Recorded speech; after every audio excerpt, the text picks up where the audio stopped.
Hola, buenas. Pues bienvenidos a todos. Este 11 de julio de 2026, FESCO, que es una organización que agrupa a diferentes organizaciones españolas, ha querido celebrar su jornada cívica de convivencia martiana número 12. FESCO es una organización que cada año celebra diferentes jornadas, celebrando fechas importantes de Cuba. Y por supuesto, después de 5 años del 11J, no podía dejar pasar esta, digamos, efeméride, que para muchos fue o ha sido uno de los momentos más importantes de la historia reciente de Cuba. Para esta fecha nos hemos propuesto realizar algunas entrevistas con opositores o activistas que participaron en esa fecha o que simplemente recibieron un impacto en esa circunstancia. Para muchísima gente, incluido yo, el 11J fue un parteaguas, fue un cambio radical en la manera de vivir la situación del pueblo cubano. Para este programa he tenido el placer de conocer a una persona que, bueno, que no necesita presentación. Yo, ante todo, quiero recordar para el que no me conoce que soy Tamara, colibrí cubano, que esta directa saldrá por FESCO y también por mi canal. Y aunque es una persona muy, muy, muy conocida, todo el mundo necesita una presentación. Tengo el gusto y el placer de introducir a Amelia Calzadilla. Hola, buenos días. Buenos días, ¿cómo estás? Todo muy bien. Gracias por la invitación, Tamara. Encantada de conocerte. Bueno, yo también. Yo tengo que decir, como te comenté antes y tengo que decir en antena, que para mí es un placerazo tenerte, no porque seas una persona famosa, que también, sino porque yo pienso que eres el ejemplo de una persona que ha hecho la transición de lo que se te inculcó desde el propio nacimiento hasta lo que la vida te ha enseñado, primero a golpes dentro de Cuba y después a realidades fuera de Cuba, ¿no? Sí, Yo creo que tú has hecho el camino que ha hecho el 85-90% de los cubanos. Lo que pasa es que tú lo has hecho con luces y taquígrafos, teniendo que defenderte y teniendo que recordarle a las personas que todos dijimos pionero por el comunismo, o casi todos. Yo recuerdo que en la escuela los únicos que no lo decían eran los testigos de Jehová, que daban pañoleta, pero excepto esas personas todos lo dijimos. Y ahora parece que hay una especie de amnesia colectiva y nadie se quiere acordar de eso, ¿no? Cuando dije que eras famosa, hiciste así como una cara y yo quiero demostrarte que es así porque una cosa que he introducido en esta nueva etapa, porque hacía 3 años que tenía las redes abandonadas, esa es otra de las cosas por las que te admiro, ¿no? Te admiro porque ajenos y propios de un bando y del otro no paran de acosarte o de cuestionar cualquier cosa que hagas. Y bueno, eso fue una de las cosas que me quitó a mí de la red y ha quitado a tantas personas de la lucha. Pero como te decía, si eres conocida porque para esta introducción he hablado con mi amigo Mistral, que es mi ChatGPT, y le he preguntado quién es Amelia Calzadilla. Y me ha dicho esta respuesta. A ver, Amelia Calzadilla es una activista cubana que adquirió notoriedad pública en 2022, tras publicar una serie de vídeos en redes sociales denunciando las graves dificultades cotidianas que sufría como familia cubana: apagones, escasez de alimentos, falta de gas, inflación y deterioro de los servicios públicos. Lo que comenzó como la denuncia de una madre preocupada por sus hijos terminó convirtiéndola en una de las voces más conocidas de la sociedad cívica crítica con el gobierno cubano. Aunque no pertenece a la generación histórica de opositores cubanos, Amelia Calzadilla representa un fenómeno relativamente nuevo, el de ciudadanos que comenzaron denunciando problemas cotidianos como la escasez de alimentos, etcétera, y que con el tiempo evolucionaron hacia un activismo político mucho más amplio.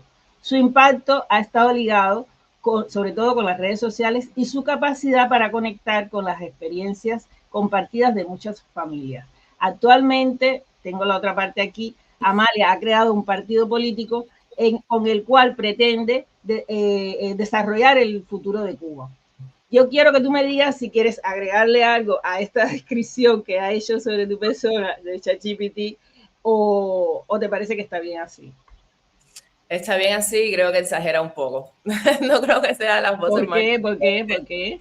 No creo que sea las voces más influyentes de la cotidianidad de la oposición cubana, pero bueno, en cualquier caso, sí hay un elemento de lo que estabas leyendo que creo que es muy valioso, que es el fenómeno genuino de la persona que se radicaliza como resultado del propio sistema, ¿no? La persona que a lo mejor tenía una vida cotidiana normal de una madre, que todos los días cumplía con sus obligaciones y que el propio sistema la empuja a romper la barrera del miedo. Porque ciertamente en el 2022 había mucho miedo en Cuba. O sea, tú estabas hablando del acoso de las redes sociales, eso no es nada comparado a lo que viven los cubanos de adentro y que vivimos el 11 de julio y la represión como resultado del 11 de julio y cómo se desplegaron en todas las principales ciudades. Yo soy de la capital, fuerzas militares y cómo en los centros de trabajo comenzaron a presionar a través de sindicatos, partidos, porque tenías que tomar una postura. O sea, el propio sistema te radicaliza. Y une esto a la realidad cubana del 2022, donde habían empezado a implementarse las políticas del ordenamiento y el reordenamiento del reordenamiento.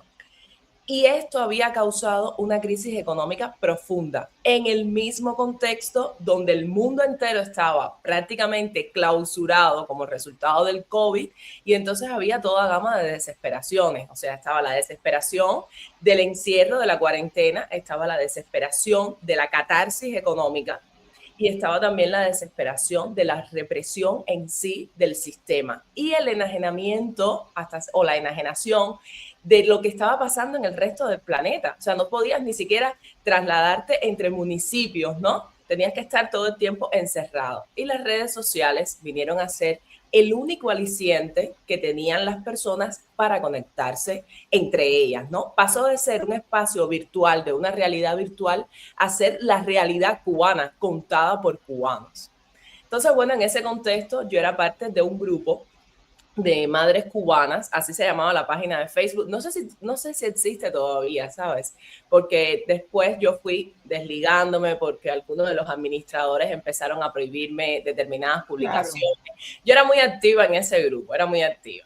Entonces, en ese grupo de madres cubanas nos quejábamos de todo, pero de la cotidianidad de una madre, que podía ser lo mismo la novela, el capítulo de ayer, que fue una basura y nos reíamos de eso, o podía ser la realidad objetiva de que no podías comprar culeros desechables en el cerro si tú eras del Vedado.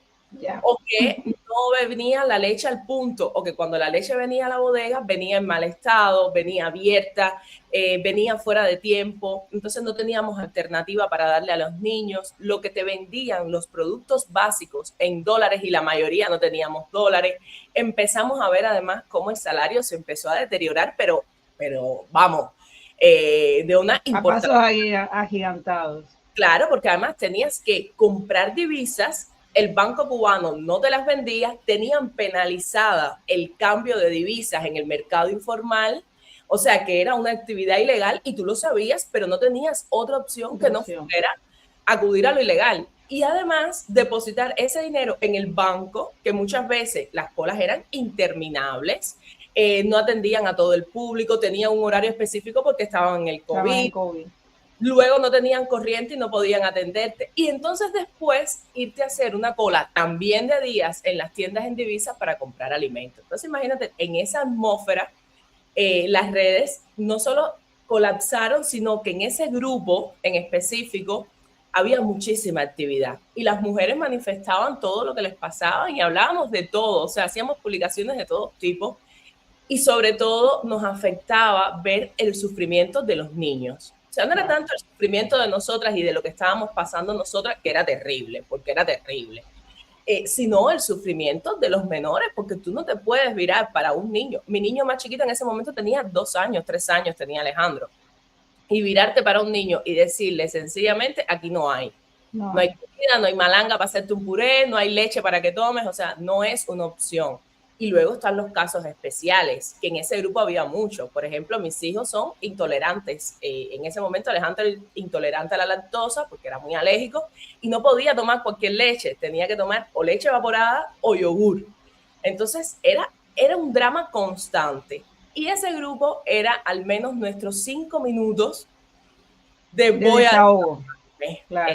Pero ese grupo era abierto, porque mira, esta parte no la sabía, ¿eh? Yo pensé que un día te había dado el ataque, habías cogido el teléfono y habías empezado a decir cosas. No sabía que ya, digamos, habías tenido un entrenamiento y que era un grupo en el que usualmente las madres se manifestaban. A ver, no había tenido un entrenamiento en el sentido de que ahí yo nunca hice directas. O sea, yo nunca hice el grupo.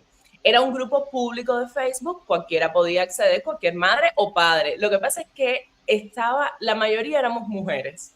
Había algunos padres incluso muy simpáticos, porque como eran muy poquitos, a veces nosotros decíamos cosas y ellos decían, me siento discriminado, o cosas así, bromas de cubanos, ¿no? Pero en las publicaciones eran más bien de texto.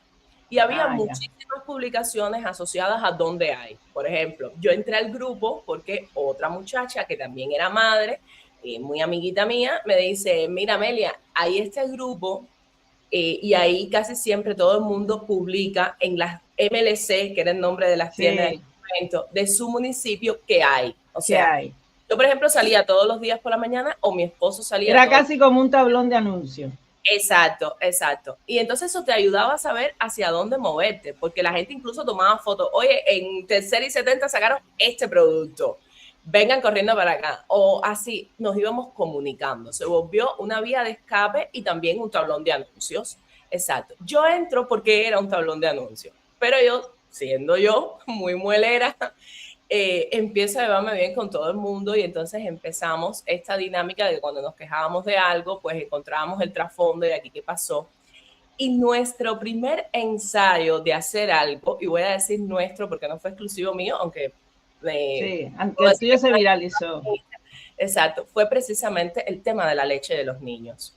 O sea que mi primera directa yo la había hecho antes de junio de 2022. En enero de 2022 yo había hecho una directa con motivo del tema de la leche de los niños, porque no llegaba en tiempo, te la iban aplazando, te la vendían en mal estado, te la vendían abierta.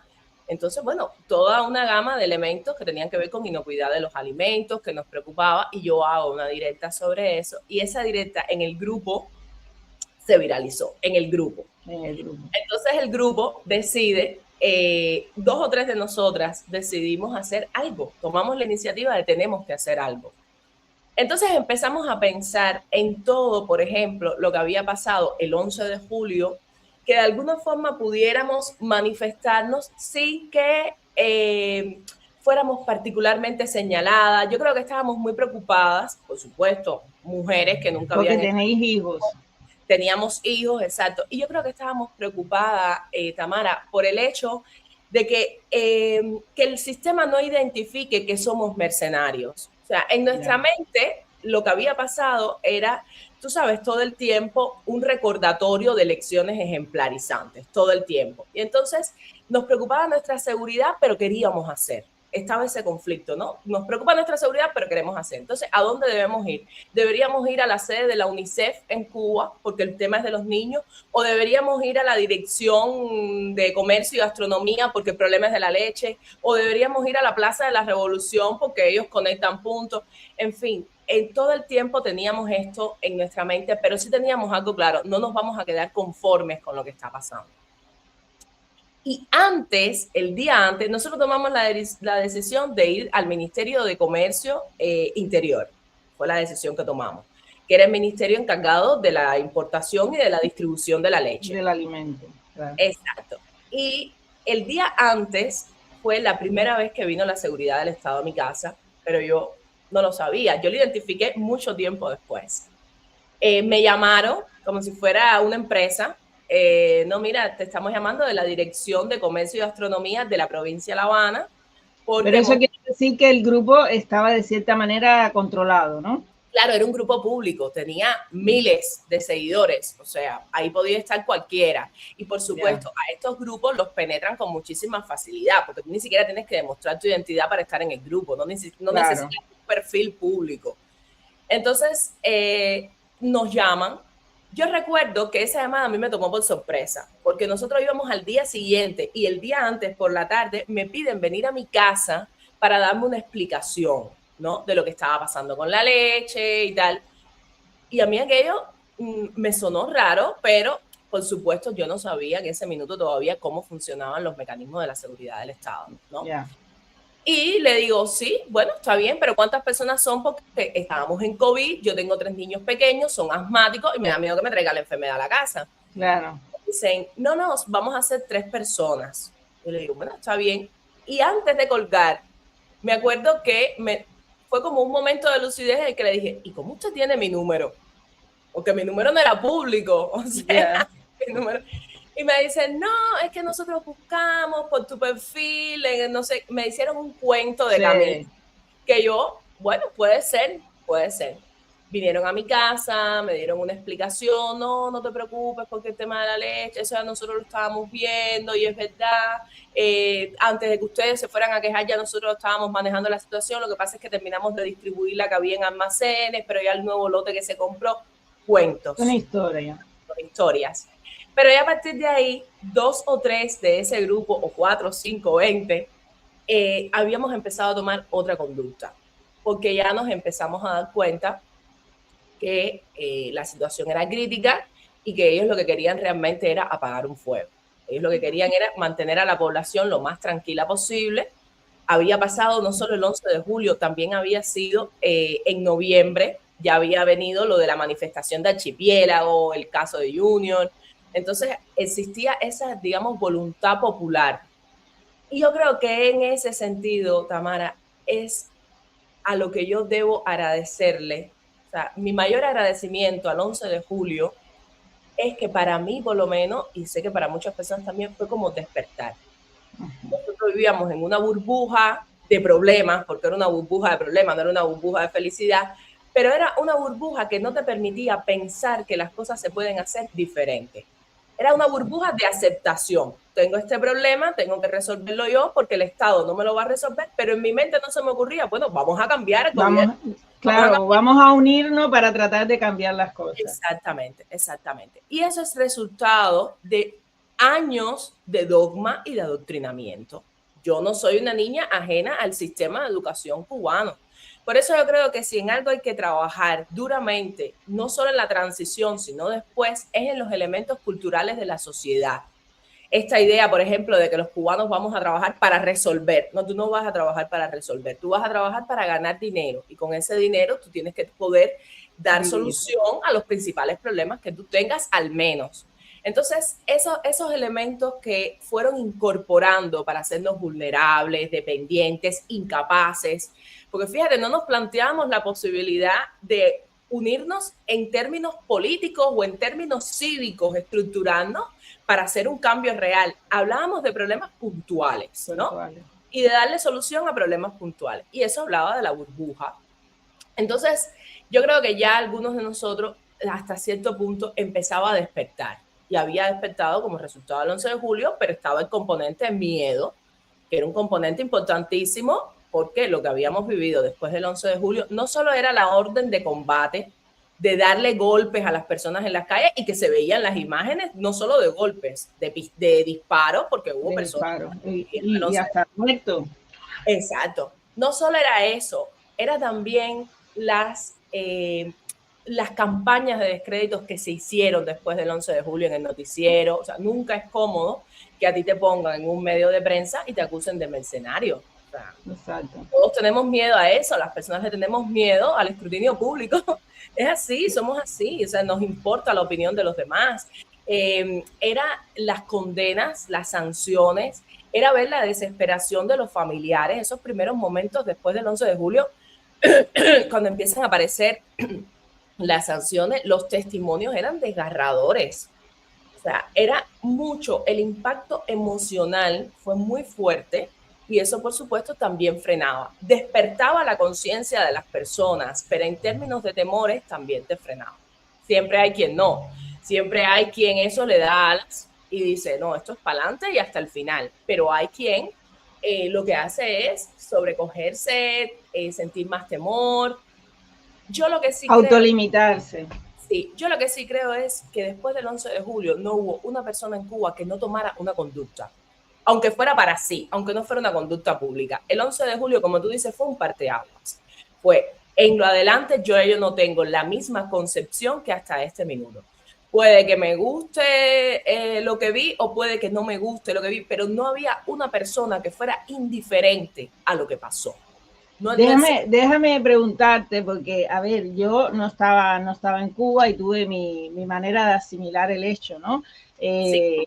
Yo lo asimilé como, yo siempre digo que cuando me fui de Cuba, me fui, bueno, con una idea que cambió nada más llegar al extranjero, porque yo en Cuba vivía relativamente bien. Tú sabes que cuando vives del turismo o haces cosas relacionadas al turismo, pues también vives en una burbuja, ¿no? Y confrontas o dices, esto no me gusta, pero yo siempre tenía claro o siempre pensé que el día que el pueblo dijera hasta aquí, ellos lo entenderían, ¿no?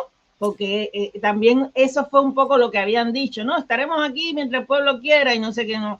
Y para mí ese fue el shock más duro, ¿no? Ver que el pueblo había dicho algo bastante claro y en voz alta, y ellos habían tomado la opción de casi una guerra civil, ¿no? Pero yo no estaba dentro de Cuba. Y el caso tuyo es muy paradigmático porque sales de una familia integrada a la revolución y esto yo estoy convencida, porque además eres joven, que fue un shock total. Es decir, hay personas que estaban integradas en esto de protestar, bueno, pues el movimiento San Isidro, gente que a lo mejor estaba un poco más marginalizada, porque eso también yo siempre he reconocido en mi canal que era de las personas que pensaba que el movimiento San Isidro era una cosa de gente de reparto y todo esto, y la vida me demostró que no fue así, y ya lo he pagado, o digamos, he soltado esa carga. Pero tú eras una persona, digamos, como se dice, integrada, no solo socialmente, sino también con una economía, digamos, bastante normal dentro de Cuba. Entonces, para ti habrá sido un choque duro cuando tú te enteraste de lo que estaba pasando. ¿Cómo te enteraste y cómo reaccionaste y cómo reaccionó tu familia, que también es una familia que me imagino que se haya sentido impactada por esto, ¿no? Mira, en el momento del 11 de julio, ya parte de mi familia, o mi papá en este caso, que era la persona más activa, no era parte del sistema. O sea, para empezar, mi papá tiene ahora 84 años. Yo creo que eso es algo importante de decir, porque realmente ya lleva muchos años siendo dependiente, básicamente, de mí, que soy la hija que vive con él. Él, de su primer matrimonio, tiene otros hijos, pero yo soy única hija del segundo matrimonio, que es el de mi mamá. Y yo vengo de una familia donde mi papá siempre apoyó el sistema. Mi papá, más que apoyar al sistema, yo creo que él era, no sé, una persona muy convencida de que no se puede hacer algo diferente.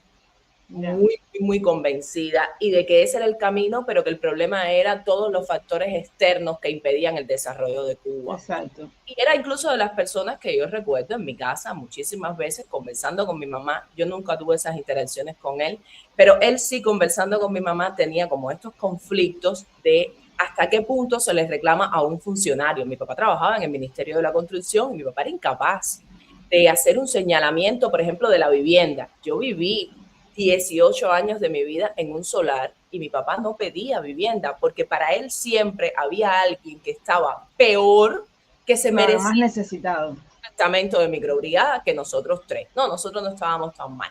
Esa era siempre su explicación. Entonces, hay personas dentro de Cuba que no solo es que han formado parte del sistema, sino que están comprometidos porque el sistema les ha lavado el cerebro. O sea, les ha hecho creer ciertamente una gama de mentiras, que por eso es que incluso hoy, en este contexto donde es menos probable que se crea, ellos insisten en esa mentira. Porque hay una población cubana del principio de 1959 hacia acá, que es una población que creyó en esa mentira, creyó que el sistema es funcional, y los propios principios del sistema comunista te indican que son disfuncionales, porque entre otras razones desestimula el trabajo. Porque si tú vas a repartir todo por igual, pues la gente va a dejar de producir porque no tiene sentido que yo me esfuerce y otro no y recibamos lo mismo. Entonces, el propio sistema es disfuncional, pero la manera en la que te lo enseñan pareciera más que un componente político o económico, lo que pareciera en realidad es una religión. Es Cristo repartiendo panes y peces. Exactamente.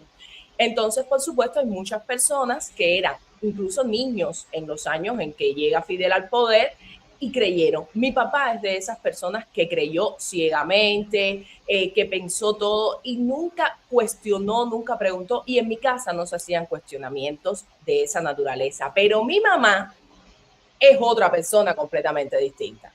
Mi mamá es una mujer que lo cuestiona todo, que lo critica todo, que, o sea, mi mamá para empezar es profesora de literatura, entonces su análisis suele ser bastante más crítico. Que mi papá. Exacto. Entonces, ese conflicto, por ejemplo, vivía en mi casa, pero no de tipo político. No se hablaba de política como la mayoría de los hogares cubanos, porque la mayoría de los hogares cubanos, si algo tuvimos siempre claro es cualquier tipo de invento, hasta comprar carne de res cuando era ilegal, pero política no. No se habla, claro. Repercusiones, exacto.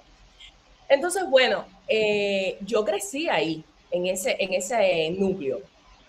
Y yo lo que sí tenía claro es, bueno, trabajar en el turismo o en algo que dé dinero para sacar a mi familia de la miseria, porque éramos pobres, éramos muy pobres. Y cuando yo empiezo en el turismo, a mí me va muy bien. O sea, yo empiezo trabajando como guía de turismo. Realmente mis clientes me dejaban unas propinas que comparado con el resto de la sociedad cubana eran mejores. Yo logro empezar a armar mi casa, sin lujos, pero logro armar mi casa. Ya mis hijas estaban nacidas porque yo nací, María Amelia nació en el último año de mi carrera. Entonces mi vida giró de a lo mejor haber creído en algún momento como estudiante en el sistema normal, propio del sistema, de creer eso mismo, bueno, es un sistema bondadoso, que está luchando por sobrevivir, de creer esto, pasé a la apatía, de concentrar en mi familia. Todo es para mi familia, tengo que sacar adelante a mis hijas, pero inevitablemente tu pensamiento también va cambiando cuando tú tienes interacción con los extranjeros, porque los extranjeros te cuentan algo de Cuba que tú mismo no logras ver. Cuando tú haces un circuito con ellos y tú te encuentras que el país es completamente agrícola, pero es profundamente improductivo, los extranjeros te preguntan, ¿y por qué no se produce? Exacto. ¿Por qué no se trabaja la tierra? Y te preguntan cosas que tú misma nunca te habías preguntado porque estás dentro de la burbuja y no logras darte cuenta de eso. Uno de los elementos que a mí nunca se me va a olvidar es que nosotros visitábamos el Museo del Azúcar en Remedios y cuando íbamos al Museo del Azúcar, la explicación que te contaban, te daban toda la historia, ¿no? Y de cómo el ferrocarril había impulsado la industria del azúcar. Y algo que te decían al final es que del azúcar o de la caña de azúcar se utiliza todo, incluido el bagaje. El bagazo, sí, para hacer muebles. Para hacer muebles y para hacer combustible que funciona para que la maquinaria del central continúe trabajando. Y entonces ahí por primera vez tú te preguntas, bueno, pero si del azúcar, si de las cañas se aprovecha todo y esto funciona como combustible, ¿por qué no ponemos los centrales a trabajar? Y cosas así que a lo mejor tú nunca te habías preguntado hasta ese minuto. Entonces yo caí en la apatía de muchísimas personas dentro de Cuba también, de decir, mira, yo voy a resolver mi problema o voy a tratar de resolver mi problema y vivir sin meterme en nada. Mira, yo trabajando en el turismo, yo no era militante de nada, ni del partido, ni de la juventud, de nada, absolutamente nada. Era una trabajadora común y corriente. Y totalmente apática desde el punto de vista político. Completamente apática. Pero a partir del colapso del turismo del 2021, que venía desde antes, pero bueno, ya colapsó completamente la temporada del 20 cuando cae el COVID, se cierra la temporada y en el 21 intentaron abrirla, fue imposible, en el 22 completamente imposible. Yo estaba de licencia de maternidad y cuando se acaba mi licencia de maternidad, yo voy a mi empresa, que era Viajes Cubanacán, una empresa normal de turismo, para pedir una reubicación, que tenía que empezar a trabajar. No como guía, no trabajando con el tour operador, porque llegué a trabajar con un tour operador porque no había nadie en Cuba, pero algo tenía que hacer, aunque sea sentada en un parque vendiendo excursiones, algo. Y ellos lo que me proponen es empezar a trabajar en una empresa que también era del turismo, que era Campismo Popular, en La Habana, que era una empresa de nueva creación y que tenía como objetivo poder lograr llevar a cabo turismo de nacionales. O sea, cambiar el concepto de campismo y empezar a hacer turismo de nacionales, porque el turismo extranjero ya no está completamente perdido. Y bueno, yo empiezo ahí, empiezo en, puede ser, enero del 21, sí, ajá, enero del 21, cuando llega el 11 de julio. Bueno, los meses que estuve en esa empresa fueron pocos meses, estuve 6 meses creo, fueron meses de confrontación, un golpe de realidad, de pasar de la burbuja de trabajar con el turismo internacional y con la divisa a pasar al turismo nacional, pero no por los nacionales, sino por los que dirigen estas empresas. Ya. Que es, no se puede, son personas comprometidas con el sistema, leales al sistema y que todo el tiempo ponen trabas al desarrollo propio del sistema. Entonces tú propones, mira, vamos a hacer, no se puede. Vamos a contratar, no se puede, pero esto es otra empresa de turismo, no se puede. Entonces era ese conflicto constante, ganando 6,000 pesos cubanos, que de buenas a primeras se volvió sal en agua. Y mi esposo lo único que me decía, yo no entiendo para qué tú te mantienes ahí. Y era por un problema, yo diría más que todo, de sentirte útil. Las personas necesitan sentirse útil. Exacto. Yo soy una mujer trabajadora, no me gusta depender de nadie, ni de mi esposo, ni de nadie. Pero ciertamente era muy conflictivo. Y el 11 de julio fue mi decisión de no continuar trabajando. Para mí fue mi decisión de se acabó.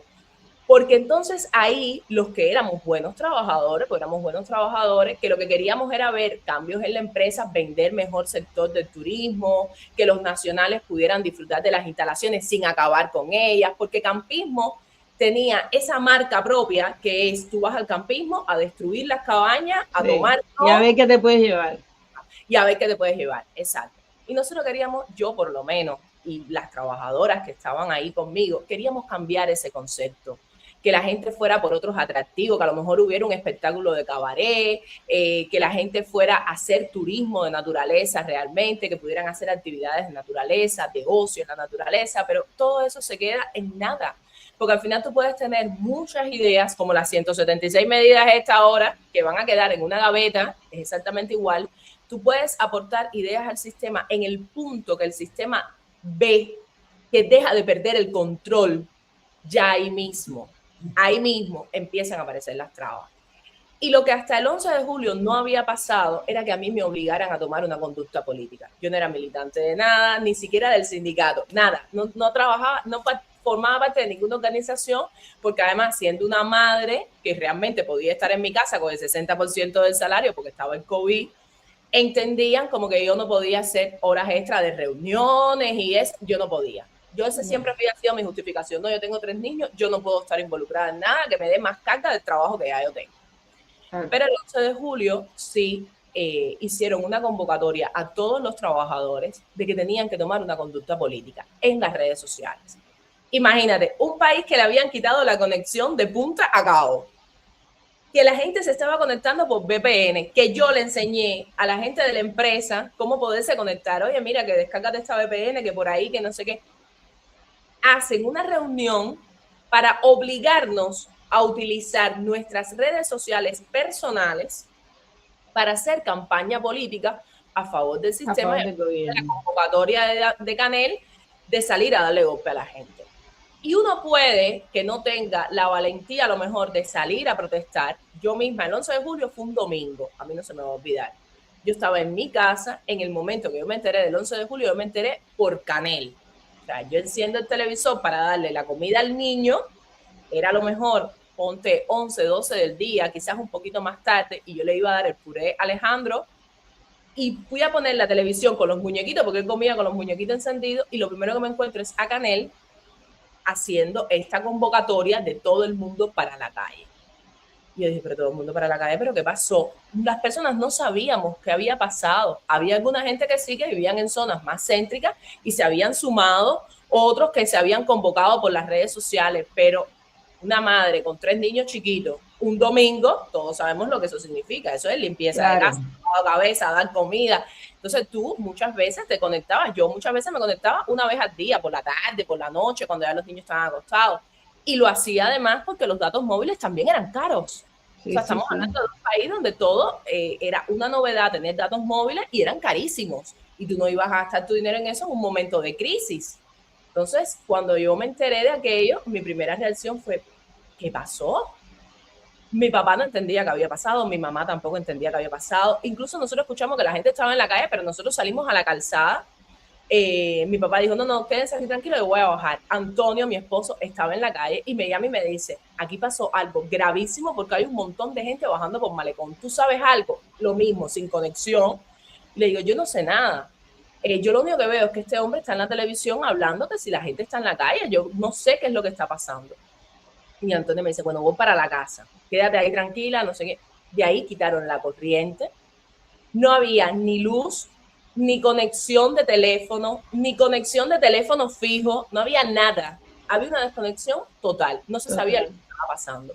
Las primeras imágenes del 11 de julio que yo vi fueron casi a las 11 de la noche, porque Antonio lo llaman del extranjero, una llamada normal de teléfono móvil, y le explican cómo conectarse a una VPN. Y lo hicimos todos en la casa y así fue como vimos las primeras imágenes. Lo que pasa, y es una realidad, es que el día siguiente, el lunes 12, cuando a mí me toca ir a mi trabajo y me hacen esta convocatoria, te voy a ser honesta, no fue desde la convicción de que estaba mal lo que estaban haciendo, fíjate. Fue desde la convicción de que uno no se deja utilizar. O sea, yo en ese minuto, si te puedo hablar de la Amelia del día 12 de julio de 2021, fue una persona que le impactó ver las imágenes del pueblo, que yo nunca creí que se iba a votar para la calle, porque uno tiene esto en tu mente de que no va a cambiar, esto nunca va a pasar, esto no va a cambiar. Y de buenas a primeras me encontré a las personas en la calle haciendo un reclamo justo, y en mi sentido de la justicia, yo dije, no es correcto que le den golpe a los manifestantes, eso está mal. Y para mí estaba mal en ese minuto, y va a estar mal el resto de mi vida. Y yo creo que hasta cierto punto yo dije, no, pero tú vas a ver que lo que va a pasar es que va a haber cierta compasión. Claro. Vale, yo iba en mi mente el camino al trabajo diciendo, no, tú vas a ver. O sea, Y vas les a dieron, entender por qué la gente lo ha hecho. claro, les dieron la orden de combate, pero tú vas a ver que seguramente se van a dar cuenta que la gente está desesperada y que esto es resultado de la desesperación y van a ser un poco compasivos. Te estoy hablando de la persona de 2021, evidentemente. Sí. Una persona que nunca había tenido trato con la oposición ni ningún contacto con la oposición, por ende no podía imaginarme que la represión iba a llegar a los niveles que llegó. Yo sí creo que en mi mente hasta cierto punto dije, no, tú vas a ver, lo van a entender, esto va a haber un proceso de reconciliación ahí en el que van a hablar con la gente, va a haber un acercamiento, nadie, no van a golpear. Y cuando yo llegué a mi trabajo, golpe de realidad. Ya no era que lo que había pasado el día 11, es que el día 12 querían que nosotros saliéramos a las calles a perseguir personas o que nos quedáramos en la empresa haciendo guardia, vigilando que no se vayan a meter. Y yo dije, esto no es para mí. Yo dije, mira, en mi nómina, y estas fueron mis palabras reales, en mi nómina no dice dónde está mi lealtad política. Yo no vendo mi ideología. No forma parte de la nómina. Ustedes a mí me pagan por un tipo de trabajo y esto no forma parte de mi contenido de trabajo, ni es lo que yo firmé dentro de mis responsabilidades y yo no me presto al juego político de nadie. Por ende... Bueno, fuiste valiente, ¿no? No, a ver, creo que fui honesta y la persona a la que yo se lo dije era una persona que estaba muy comprometida en términos políticos y esta persona salió directamente, una persona que siempre yo diría que me admiraba por el tipo de trabajo que yo hacía, pero era una trabajadora muy seria, ya cambió su rostro, me dejó ver su verdadero rostro y a partir de ahí empezó, bueno, me amenazó, ¿no? Es que tú no te puedes ir, te vamos a retener 3 meses. Y yo le dije, reténme 3 meses, pero recuerda que estamos en COVID y yo me voy a ir para mi casa y estos 3 meses los voy a cobrar el 60% por cuidar a mis hijos. Tú haz lo que tú entiendas, yo sí no quiero continuar. Y ya me fui para mi casa. Entonces, el 11 de julio fue mi ruptura total. Mi ruptura ya con todo lo que tenía que ver con el sector empresarial de Cuba. Dije, esto no tiene solución. No tiene solución porque la estructura está creada para que no impulse desarrollo y no tiene solución porque el compromiso político es más alto que la objetividad de la vida y la objetividad de cómo debe funcionar una empresa. Y entonces le empecé a dedicar más tiempo a las redes sociales. Porque ya a partir de ahí es como un bichito que se cuela. Ya yo quería saber. Era lo que te decía yo, que cuando vuelves a entrar en las redes es muy difícil salir porque siempre tienes algo que decir. Exacto. Entonces había como empezaron los conflictos de las redes, había mucha actividad en las redes y mucho conflicto entre lo que podía pasar, entre si eran delincuentes o no. A mí eso me resultó, yo creo que uno de los mayores conflictos que yo tuve en esa época, que yo no hacía directas, ni hablaba en público, ni nada por el estilo, pero sí empecé a ser muy activa en comentarios y demás. Yo creo que uno de los mayores conflictos que yo me encontré era que había personas, que yo no sé en ese momento si eran clarias o no, eso no lo puedo evaluar hoy, ¿sabes? Pero había personas que garantizaban que los que estaban siendo procesados por vandalismo, porque habían roto tiendas, porque habían robado, y yo sin saber, por ejemplo, lo que era la desobediencia cívica, porque en ese momento no lo sabía, había muchísima incultura política. Lo que sí entendí fue, mira, yo no sé cómo tú tienes el valor de llamar a una persona un vándalo cuando el genocida que privatizó todos los productos, que prohibió los productos para la población, está ahí tan campante dándole órdenes al resto del pueblo de Cuba, ¿me entiendes? Yo creo que hay que tener empatía por una persona que a lo mejor lleva días sin electricidad, días sin agua, días sin comida y que desde la desesperación va a hacer lo que tenga que hacer, incluido atacar. Porque los animales, cuando nos sentimos atacados, nuestro mecanismo de defensa es atacar. Entonces, para mí, nada de lo que tú puedas decir en ese minuto, nada de lo que haya pasado el 11 de julio, es superior, nada, o sea, nada, ningún grito que haya dado nadie, en ese minuto, fíjate, hoy por supuesto lo entiendo muchísimo mejor, pero en ese minuto que se trataba de convencer al pueblo de vandalismo, no había forma de que tú me lo pudieras demostrar, aunque me enseñaras lo que me quisieras enseñar. Ya no después entendiendo que además ellos fabrican delitos, fabrican escenas donde no las hay. O sea, yo no sabía de esta parte de la manipulación y del ejercicio de terror que ejercen en el 2021. Pero lo que sí sabía es de la desesperación que yo misma estaba viviendo. Y que yo entendía perfectamente lo que las personas estaban reclamando. Era inevitable ponerse en el lugar de los manifestantes. Y bueno, esa vinculación con las redes sociales hace que se despierte una conciencia cívica, porque empiezas a tener más cultura cívica. La prensa independiente jugó un papel fundamental, porque no solo lo fueron relatando todo, sino que fueron, por ejemplo, seleccionando casos específicos y contando su historia, porque, por supuesto, la prensa estatal te hablaba de estas personas como delincuentes. Sí. Para romper esa estructura de descrédito es muy difícil, porque ubícate que la televisión en Cuba, ¿a cuántos hogares llegaría? Millones. Ahora mismo no llega a nadie porque nunca tienen electricidad, pero normalmente llegaba a millones de personas. La radio también, la prensa escrita todavía circulaba en ese momento. Y entonces, por supuesto, que romper aquellas estructuras, romper aquella idea de quiénes eran. Algunos de los manifestantes con sanciones importantes eran desconocidos para la población. Habían algunas personas yo diría con mayor relevancia mediática, no con mayor impacto, pero sí con mayor relevancia mediática, el caso de Luis Manuel, el caso de Michael, que por supuesto inevitablemente tú llegabas a tener una conexión más rápida con ellos porque los conocías de las redes sociales, pero había manifestantes que las personas no conocíamos en absoluto y que gracias a la prensa independiente se llegó a saber quiénes eran y cuáles eran sus trabajos. Y cuando empezamos a ver, aquí hay cristianos, aquí hay intelectuales, aquí hay artistas, aquí, o sea, aquí estamos hablando de personas de bien, trabajadores común y corriente, no estamos hablando de delincuentes. Entonces, ese trabajo que hizo la prensa ayudó también muchísimo. Y estaba también el trabajo del componente de la cultura cívica, de entender, por ejemplo, por qué eran detenciones arbitrarias, por qué no se podía procesar a las personas por manifestarse. Los cubanos no entendíamos o por mucho tiempo no entendimos que manifestarte en las calles es normal. Es normal. Lo anormal es que te repriman por manifestar lo que tú sientes o lo que tú piensas. Pero es que eso en nuestra mente es que no cabía. Entonces el 2021 rompió muchísimas estructuras, muchas del dogma que habíamos vivido por muchísimo tiempo. Y yo, a partir de ahí, con mayor vinculación con las redes sociales, por supuesto, mi pensamiento comenzó a cambiar y no ha parado de cambiar hasta este minuto. Es un proceso de aprendizaje, ¿no? Que nunca tuve en una escuela normal y que ahora, bueno, gracias precisamente primero a las redes sociales, después a vivirlo en carne propia con mis propias denuncias de cómo ellos mismos me reprimieron. Eso aumentó mi conocimiento de cuáles son los ejercicios que se utilizan de represión contra la población.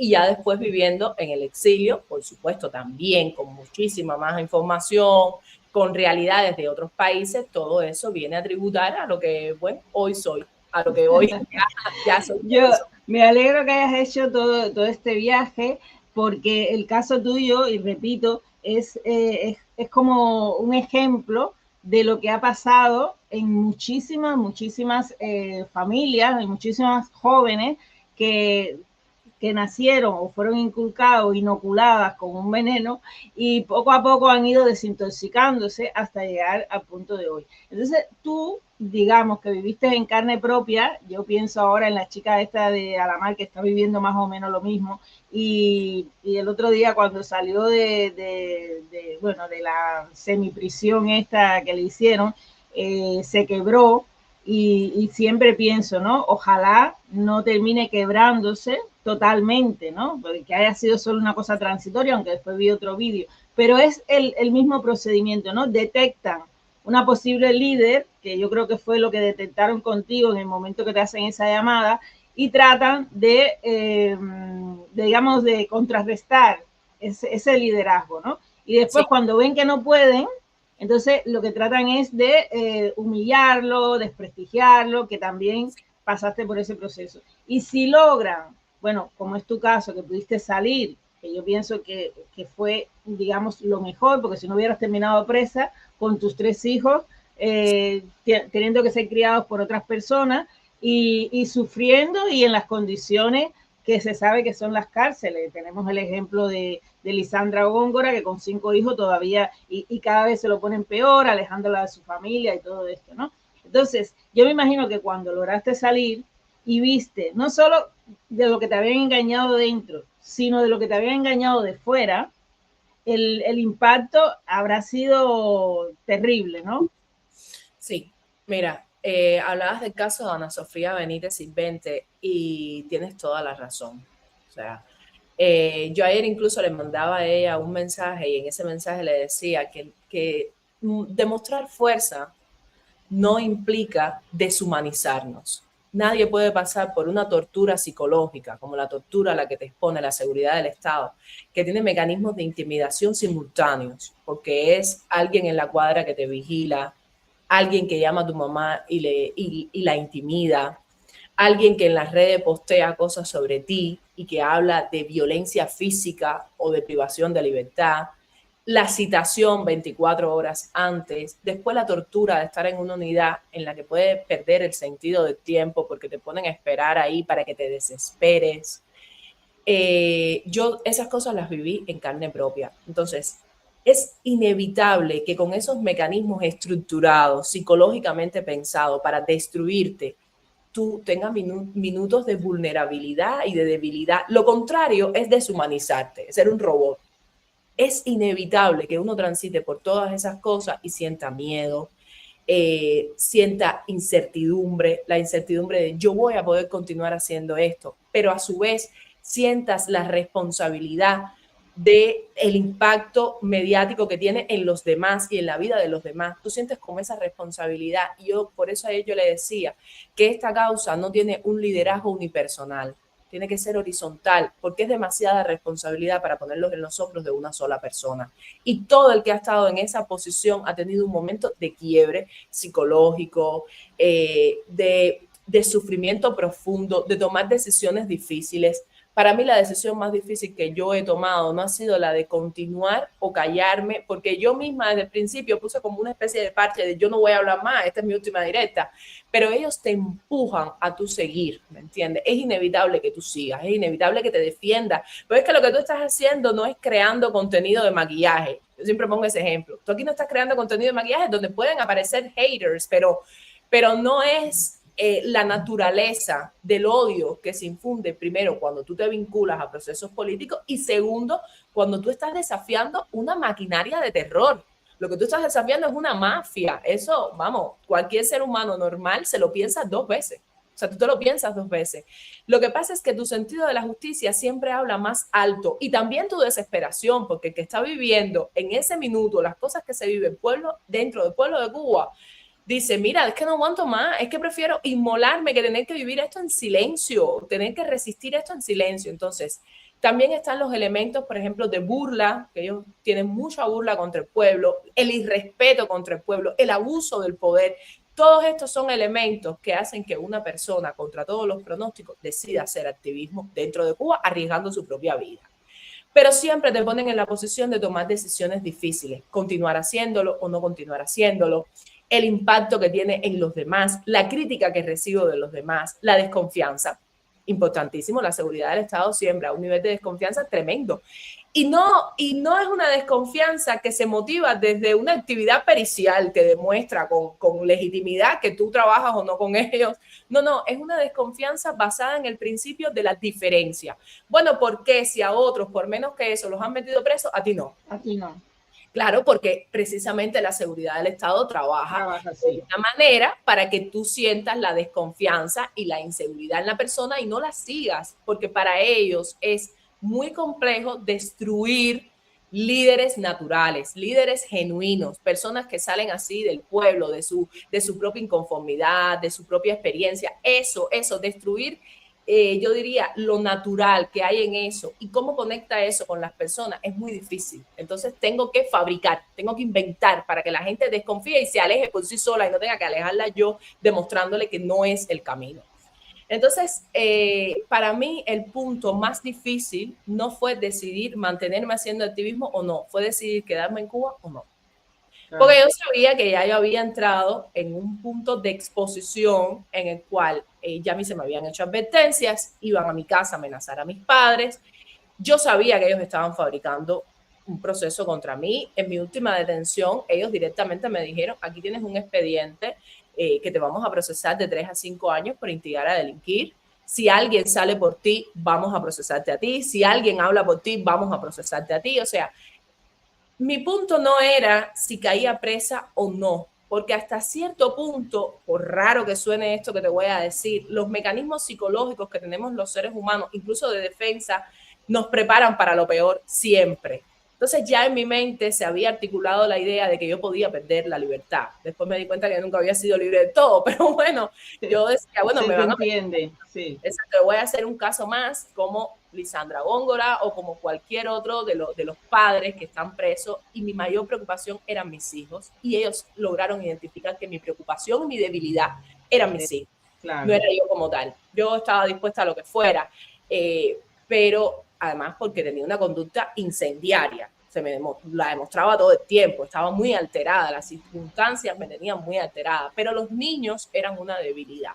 Y entonces en ese último interrogatorio ellos mencionan la posibilidad de que perdiera la custodia, porque había cambiado el código de la ley. Familia. Claro. Exacto. Y entonces el Estado se situaba como un actor fundamental en la educación de los niños, en los cuales si ellos entendían que yo estaba obrando en contra de los menores, podían retirarme la custodia.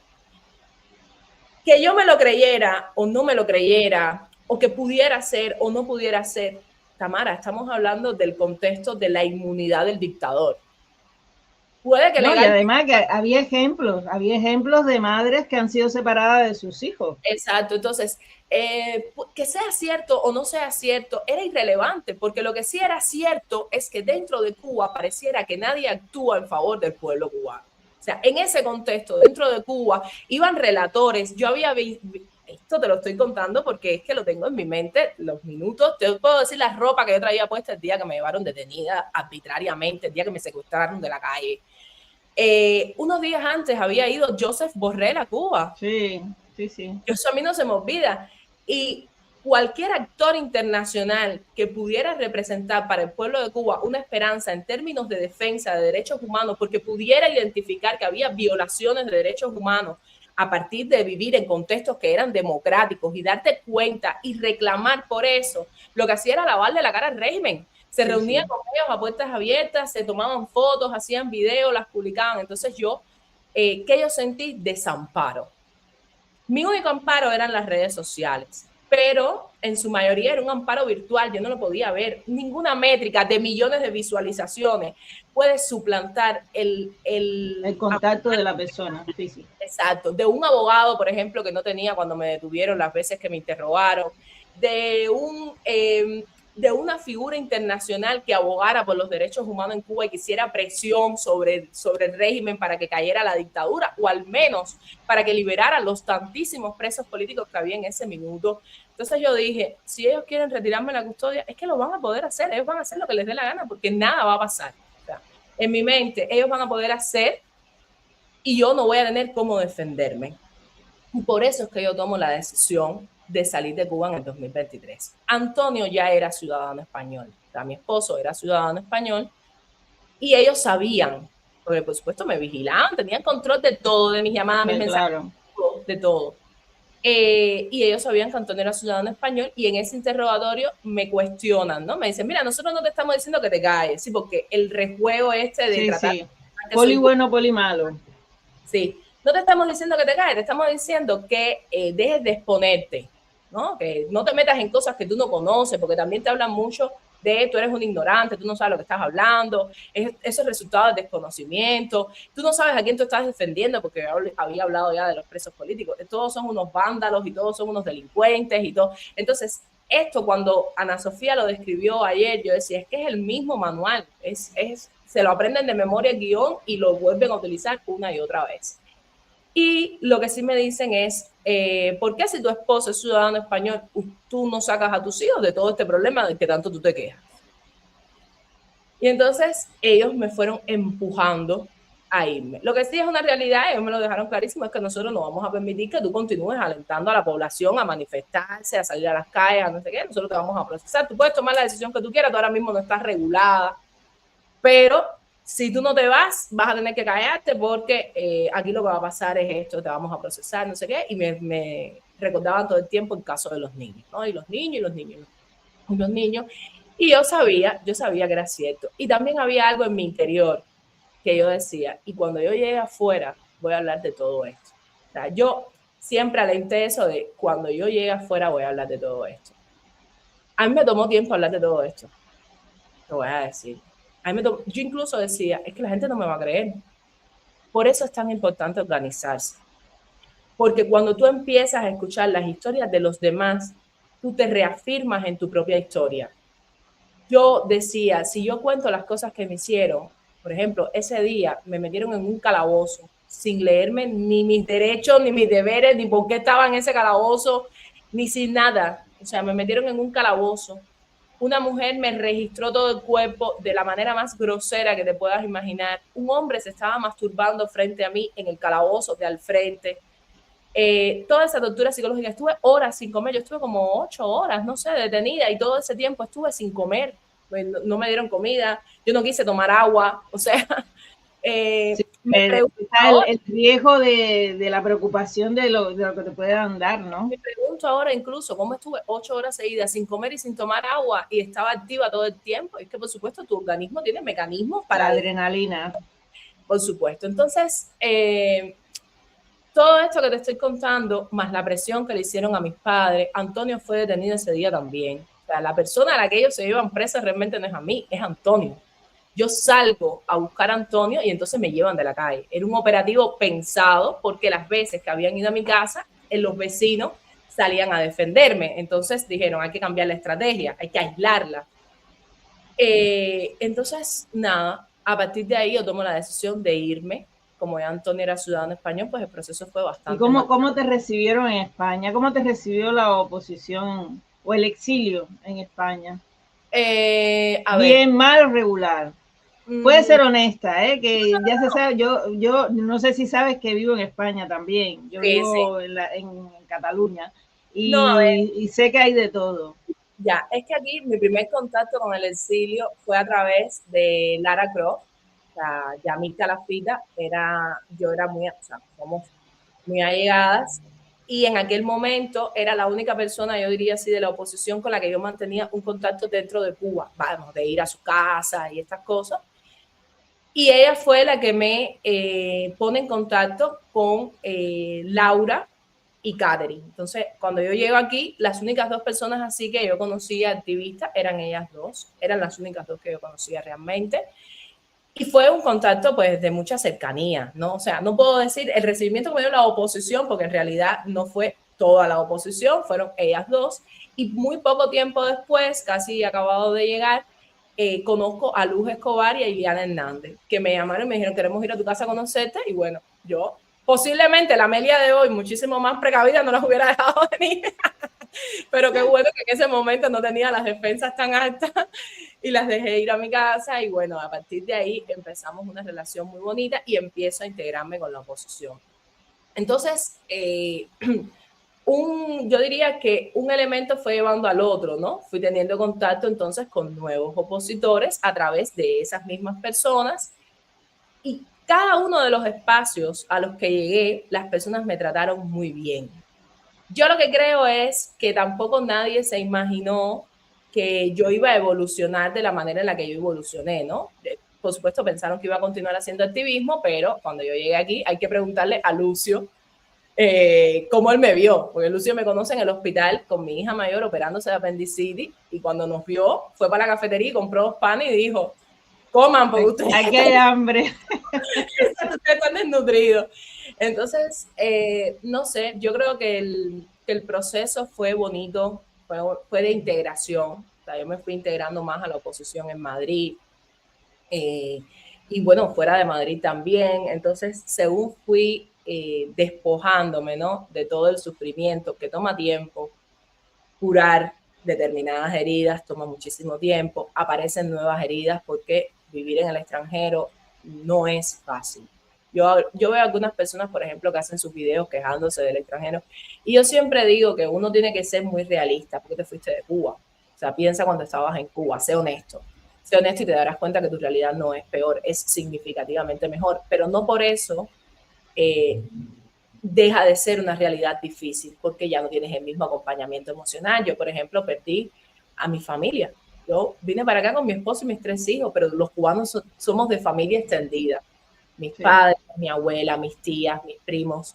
Ese componente emocional, yo diría, esa ostra que te cuida, y más el tiempo final, mi último año en Cuba fue de mucha violencia contra mí, tanto violencia verbal como arresto, como las redes sociales, como la crítica. Entonces, mi familia, que vivió todo eso conmigo, se unió todavía más para protegerme, para cuidarme, para cuidar a los niños, para mostrar su admiración, para dar apoyo, porque tú necesitas en ese momento reafirmarte en que lo que tú estás haciendo está bien. Y es cierto que lo dice todo el tiempo, pero es que desde afuera tiene que haber personas que te digan, tú puedes con esto no es más fuerte que tú, o en el minuto que tú sientas que es más fuerte que tú, vamos a estar aquí para apoyarte si decides dejarlo también. Sé inteligente, actúa de esta manera, o sea, eso hace falta, ese acompañamiento. Una de las cosas que me llamó la atención, bueno, es verdad que yo no sigo las redes, ¿no? Pero cuando una cosa se hace viral, te llega aunque tú no la estés siguiendo, ¿no? Y tú casi siempre eres viral. Aunque sea para decir, mira, hoy voy a ir a comprar al supermercado y quiero decirle cuántas marcas de eso, que no creo que lo hayas hecho, pero que te quiero decir que cualquier cosa que hagas se hace viral. Y yo una de las cosas que me preguntaba a mí misma era, ¿y por qué sigue? ¿Entiendes? Porque muchas veces lo que me llegaba era que incluso yo sin conocerte, un día iba a comentar en una publicación de decirte, oye, que no tienes que estar dando explicaciones a las personas de todo, ¿entiendes? Pero después vi que tenías tantos comentarios, porque yo muchas veces miro los comentarios y digo, bueno, ¿para qué le voy a decir si en primera no va a llegar hasta aquí y en segunda ya otras personas también se lo están diciendo? Entonces, ¿para qué va a ser un comentario más, no?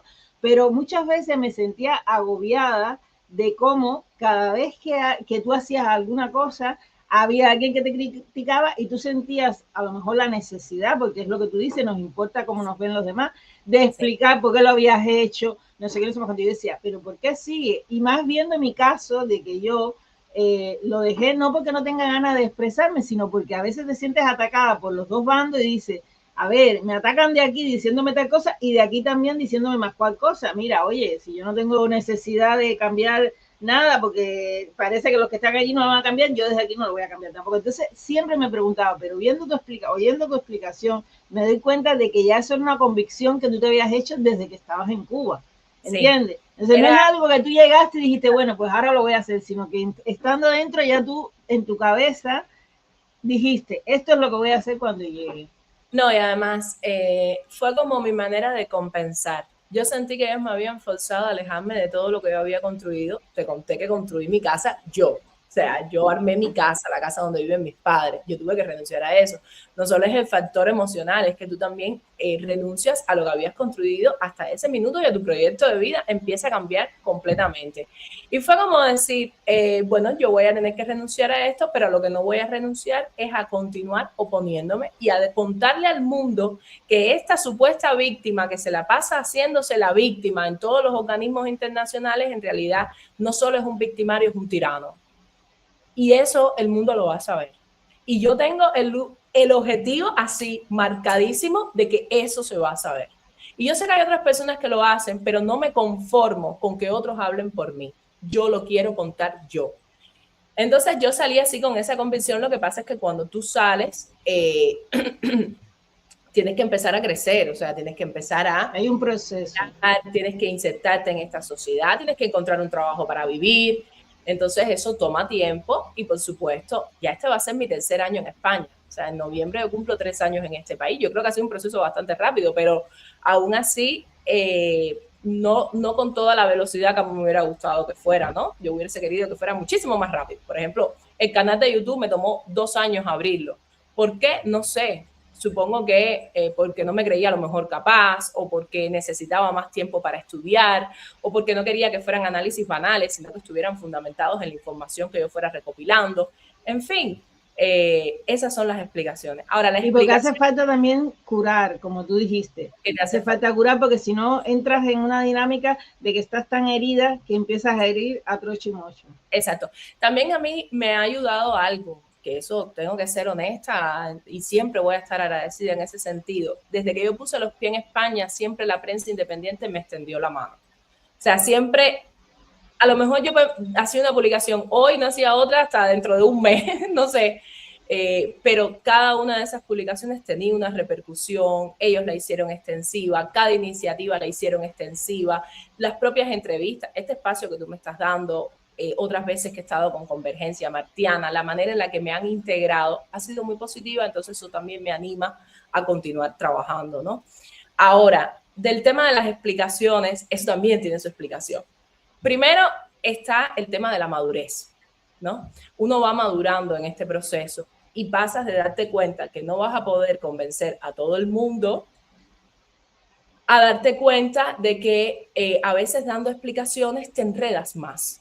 Mientras más hablas, más riesgo hay de que te enredes. Entonces, tomas la decisión de qué explicaciones doy y cuáles no. Esa es la primera. Segundo, el tema del desgaste. O sea, ¿hasta qué punto esto me va a desgastar o no? Esto me va a desgastar, no tiene sentido que lo combata. Ahora, por ejemplo, con la fundación del partido, la ola de ataques fue más grande que la que yo realmente iba a poder contestar. Entonces yo elegí qué responder. Que yo sentía que en términos cívicos iba a tener un impacto. Y a eso yo respondí. Como decir, en una de las directas, todos estamos tratando de olvidar de dónde venimos. Que vivamos en una sociedad totalitaria significa precisamente que invaden cada espacio de tu vida para adoctrinarte, para dogmatizarte, para controlarte y para integrarte. No estamos ajenos al sistema. Que hayamos despertado dentro del sistema es de aplauso, porque el que lo ha vivido desde la libertad tiene la ventaja de estar en libertad, de no estar siendo perseguido, de no estar siendo acosado, de no cumplir una sanción de privación de libertad, por una parte. Y aquí no estoy hablando de cubanos, aquí estoy hablando del mundo democrático. O sea, tú estás en una democracia y tú logras darte cuenta de los problemas que tiene el sistema comunista y de que Cuba es una dictadura y que es una tiranía. Tú juegas con muchas ventajas, con la ventaja de la información, con la ventaja de la libertad de expresión, con la ventaja de vivir en una democracia. Pero el que está adentro tiene demasiadas desventajas. Entonces ya eso es, eso. No tenemos por qué estar todo el tiempo tratando de demostrar que somos mesías, que fuimos elegidos, que somos ungidos, que nada nos tocó, que el sistema no nos afectó. Pero claro que el sistema nos afectó, a todos nos afectó. A nuestros padres que tenían que trabajar, a nosotros que teníamos que ir a una escuela, cómo fragmentaron la familia, cómo algunos los mandaron al extranjero. O sea, todos estamos afectados. Algunos decidieron unirse al sistema cuando llegaron a la adultez por conveniencia o por manipulación, pero decidieron unirse, y otros extrañamente, porque sí, es extrañamente, porque está diseñado para que nunca despierte. Para que no suceda, claro. Despertaron. Entonces, ahora no tenemos por qué... La dictadura cubana es yo que soy muy peliculera, es el mayor ejemplo de Matrix que existe. Sí. Porque no está diseñada precisamente para que no despiertes, para que no despiertes aún a costa de tu propia integridad, de tu propia salud mental, de todo. Está diseñado y exactamente como Matrix, para que cuando despiertes te expulsen y dejes de ser una amenaza dentro de la Matrix, ¿entiendes? Es que es muy complicado, Y luego está el tema de la transparencia. O sea, yo soy una persona muy transparente. Y yo creo que una de las formas en las que yo he podido conectar con la gente es precisamente por mi honestidad. Yo soy así, esto soy yo soy un libro abierto. Y darle explicaciones a las personas, ser transparente con las personas. Puede que haya quien no conecte contigo, quien no le importe lo que tú estás diciendo, quien no entienda de tus razones, pero hay personas que agradecen la transparencia, y siempre hay más personas que agradecen la transparencia que personas que la utilizan.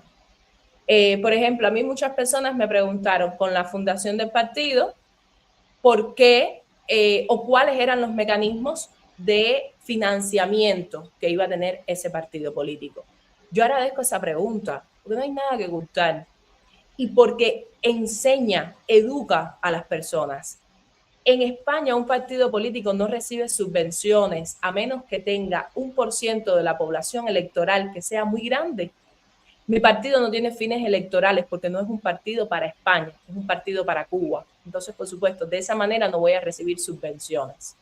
Y además, la propia ley española prohíbe las subvenciones, por ejemplo, de otros estados. Mi partido no puede recibir dinero de Estados Unidos, de la ANED, ni de ninguna fundación. ¿Por qué? Sencillo, porque se considera injerencia política. O sea, aquí son muy rigurosos en ese sentido. Entonces, la única forma de financiamiento que puede tener ese partido para poder hacer actividades, para poder funcionar, no para que yo reciba un salario, porque yo trabajo en una empresa, trabajo en mis redes sociales, en fin, no es para eso, es para que pueda ejecutarse a lo mejor una incidencia, para que pueda llevarse a cabo una manifestación, todo lo que implica dinero, es precisamente la cuota de sus afiliados. Más nada. O sea, es muy transparente.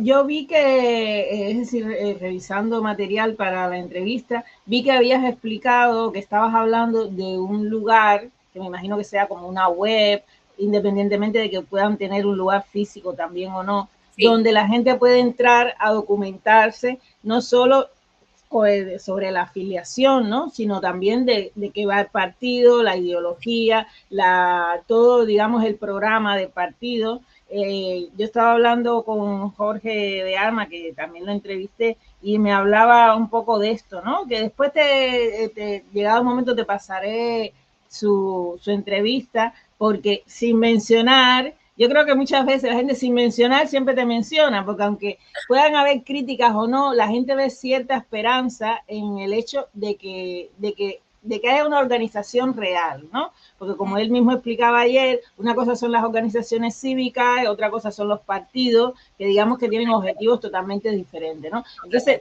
tú pasaste de una organización, dime si me equivoco, cívica, que era Ciudadanía y Libertad, al partido. Háblame de esas dos etapas y de ese cambio, por favor. A ver, Ciudadanía y Libertad es una organización que defiende derechos humanos. Específicamente está concentrada en el derecho de participación política, de reunión y de asociación. Entonces, en ese sentido, ellos trabajan y hacen un trabajo excelente.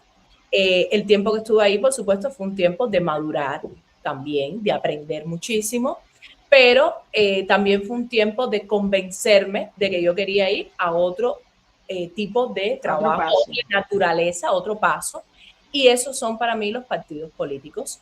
Entonces, crear un partido en torno a una ideología me daba la posibilidad de trabajar en varias propuestas, era horizontal las propuestas, integrales para la sociedad cubana, pero también es una forma de decir, el día que Cuba sea libre, yo puedo o yo quiero representar a los cubanos una forma electoral, ¿no? De los cubanos que quieran que los represente, que puede que sean 3 gatos, puede que sean muchísimos, no lo sé, pero el punto es, yo quiero.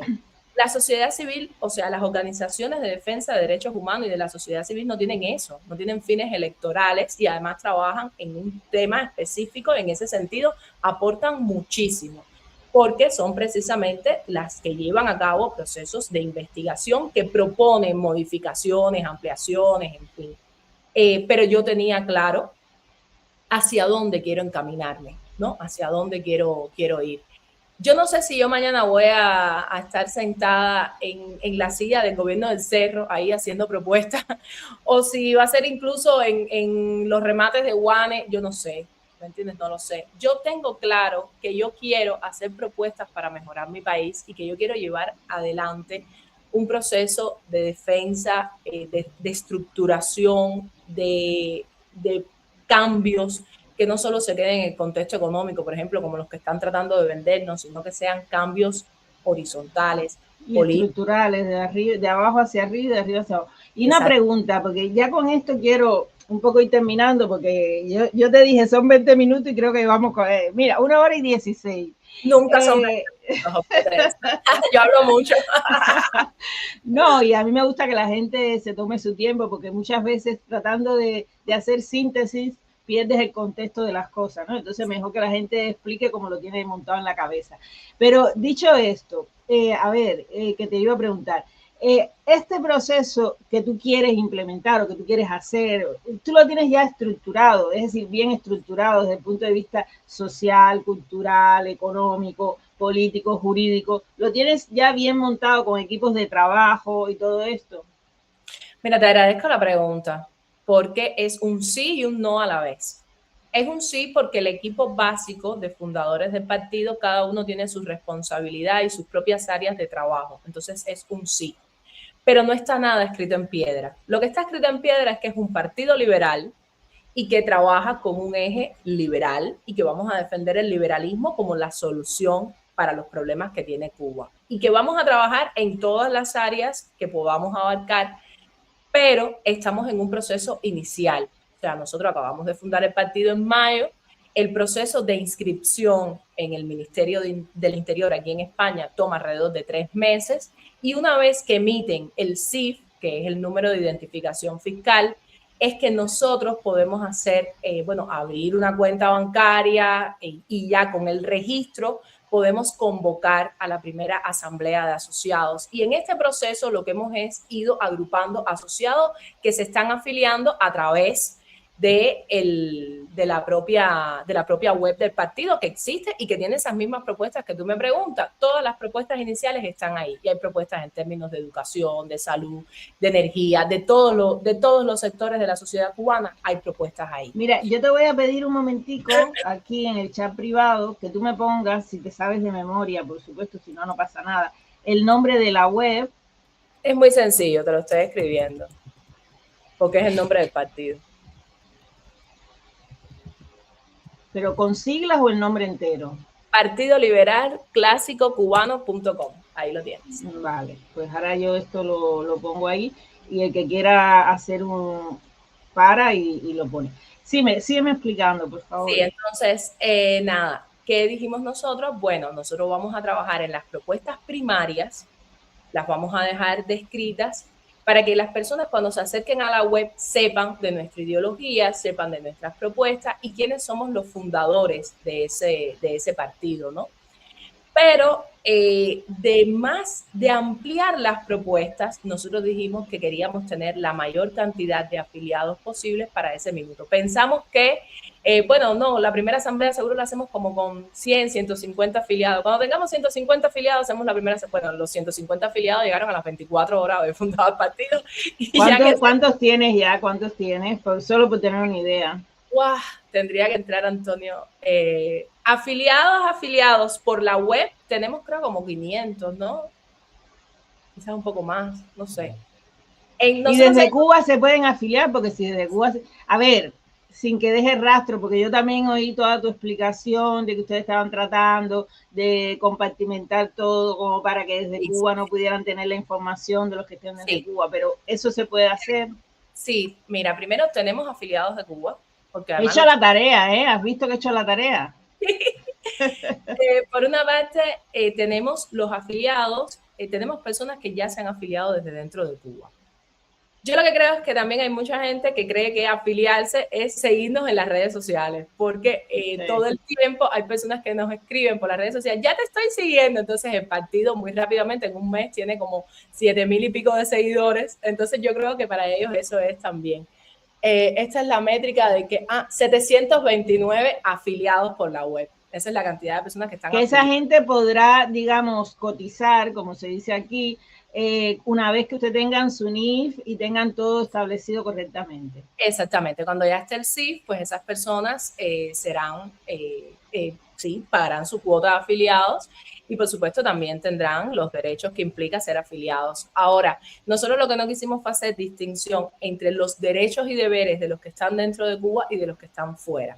El tema de la cuota sí, porque Cuba está enfrentando una crisis humanitaria, eso es una realidad, y nosotros no vamos a poner a personas que a lo mejor ahora mismo están debatiéndose en qué utilizan su salario, si en comprar un saco de carbón o un cartón de huevos, a pagar una cuota porque no tiene ningún sentido. Claro. Entonces, ¿cómo? Además, sí, esa es la otra parte. Antonio que me está diciendo que es marcarlos. Sí, también. Nosotros lo que hacemos de compartir la información es de que nosotros no vamos a publicar el registro de los que están dentro de Cuba. ¿Por qué? Porque como ellos tampoco tienen que pagar una cuota de afiliado, yo no tengo... No tiene sentido. Exacto. Claro. Déjame hacerte una pregunta, Amelia. Bueno, no, termina para hacerte la pregunta. No, solo eso. Mira, tú sabes, una de las cosas que yo siempre digo, que las asociaciones cívicas, uno de los trabajos que van a tener y que ya están tardando, es, ¿cómo decir?, educar, sin que la palabra educar sea peyorativa en este caso, al cubano en lo que es el civismo. Y lo que es saber un poquitico, aunque sea lo mínimo de política de democracia, los términos que son importantes, porque yo siempre digo que, por ejemplo, en Europa, y por eso me he llevado muchísimos palos, yo, para que sepas, no soy de derecha, yo me considero de centro, aunque la gente dice que el centro no existe, pero ¿por qué me considero de centro? Porque hay cosas de esta sociedad española que caracterizan, por ejemplo, el socialismo, que a mí me gustan, y hay cosas de derecha que a mí me gustan, como puede ser la propiedad privada, la defensa a ultranza de la propiedad privada, del mérito del trabajo, y por otra parte me gusta que las personas, los niños, por ejemplo, mi hija siempre ha ido a escuelas públicas porque son buenas, yo siempre lo digo, no soy tonta, si fueran malas me hubiera buscado una privada, pero como por lo menos en Cataluña son muy buenas, tengo seguro médico, aunque trato siempre de llevarlo al público, ¿entiendes? Esas cosas, por eso yo digo que el centro sí existe, aunque haya personas que no lo quieran ver. Entonces, lo ha demostrado porque tuvo incluso un partido de centro, Ciudadanos, ¿no? Exacto. Entonces, ¿qué pasa? Que a veces cuando uno dice, no, soy de centro, o soy de centro de derecha, o soy de centro izquierda, aparte que te dicen que no existe, ya te meten en el cajón de los comunistas, porque todo lo que no es derecha ya es comunista. Entonces, una cosa es cómo se ve eso en Europa, otra cosa es cómo se ve en América Latina, otra cosa es cómo se ve en Estados Unidos, y otra cosa es cómo se ve en Cuba. Lo cual entiendo perfectamente porque Cuba, hablar de alguien de izquierda dentro de Cuba, entiendo que eso da un repelús horrible. Pero hablar de liberal todavía es menos conocido todavía. Entonces, la pregunta después de todo este rollo es, ¿por qué liberal? ¿Qué quiere decir para Amelia y su partido dentro de Europa ser liberal? Bueno, el liberalismo es una tendencia ideológica, es una corriente ideológica. De hecho, hay una intervención de Carlos Alberto Montaner, que fue una de las primeras que yo consulté, que decía que el liberalismo, más que una corriente ideológica, es un modo de vida, porque parte de la idea de la defensa de la libertad individual. Cuando yo me siento, o sea, cuando yo me miro en el espejo y yo sé quién yo soy y yo sé cuánto defiendo mi derecho a ser individuo y actuar desde mi individualidad y a proteger mi patrimonio, que es el resultado de mi individualidad, porque es el resultado de mi conocimiento, de mi fuerza, de mis habilidades artísticas, yo sé que soy una liberal. Entonces, hay un conflicto muy grande que tú reflejas y es el hecho de que los liberals en Estados Unidos, que es hacia donde ha migrado la mayor población cubana que está exiliada, son más bien los que se identifican con los demócratas y con una tendencia a la izquierda. Entonces, por eso, cuando yo anuncié que era un partido liberal, también creaba ese conflicto. Pero yo creo que el conflicto parte de la idea de que hay desconocimiento. Y no es un desconocimiento como resultado de que seamos ignorantes, es un desconocimiento propiciado por el propio sistema que no quiere que tú sepas que existen los conservadores, los liberales, los socialistas, los comunistas. O sea, el sistema no quiere que tú sepas eso y que tú sepas distinguir las diferencias.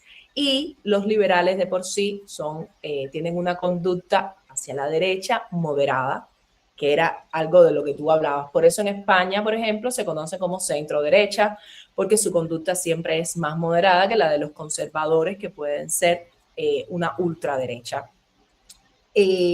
La razón real por la cual yo me identifico con el liberalismo clásico es porque yo reconozco en las pautas, los patrones que marca el liberalismo clásico, todo lo que yo defendería en la sociedad cubana. Un Estado de derechos, un Estado con separación de poderes, separación de poder real, un poder ejecutivo, un poder legislativo y un poder judicial, y que nadie tenga mayor fuerza entre esos tres poderes que el otro, y que nadie pueda secuestrar los otros dos poderes, como está pasando ahora mismo. Además, los liberales lo que defienden, como te decía al principio, es la libertad individual.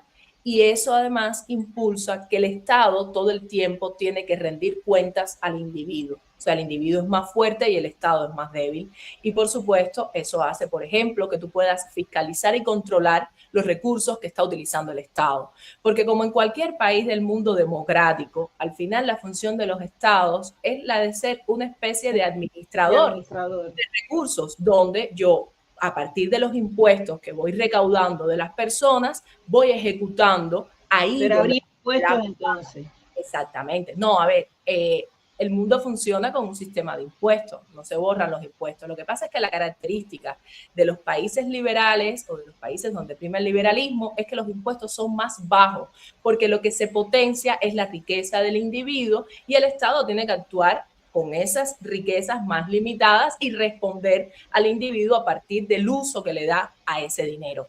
Eso a mí me representa. Eso a mí me representa un Estado donde se defiendan los derechos y un Estado donde el Estado tenga que responder a los ciudadanos, que es completamente contrario a lo que tenemos nosotros hoy. Por eso yo creo que el liberalismo puede ser la solución. Sí. Vale, y una última pregunta, porque cuando uno dice, yo también me estoy informando, porque una cosa es lo que uno ve en una macroconferencia y otra cosa es ya cuando uno tiene ciertas dudas, ¿no? Porque cuando tú dices la defensa de los derechos, digamos, individuales, del individuo, etc. Pero eso es un saco, porque cualquier ideología puede decir que pretende defender los derechos del ciudadano. Para ti, en este caso, en el Partido Liberal Clásico Cubano, ¿cuáles son esos derechos? No, a ver, mira, los derechos están registrados. Nosotros no necesitamos inventar el agua tibia. Están reconocidos internacionalmente, ahí están en la Declaración Universal de los Derechos Humanos.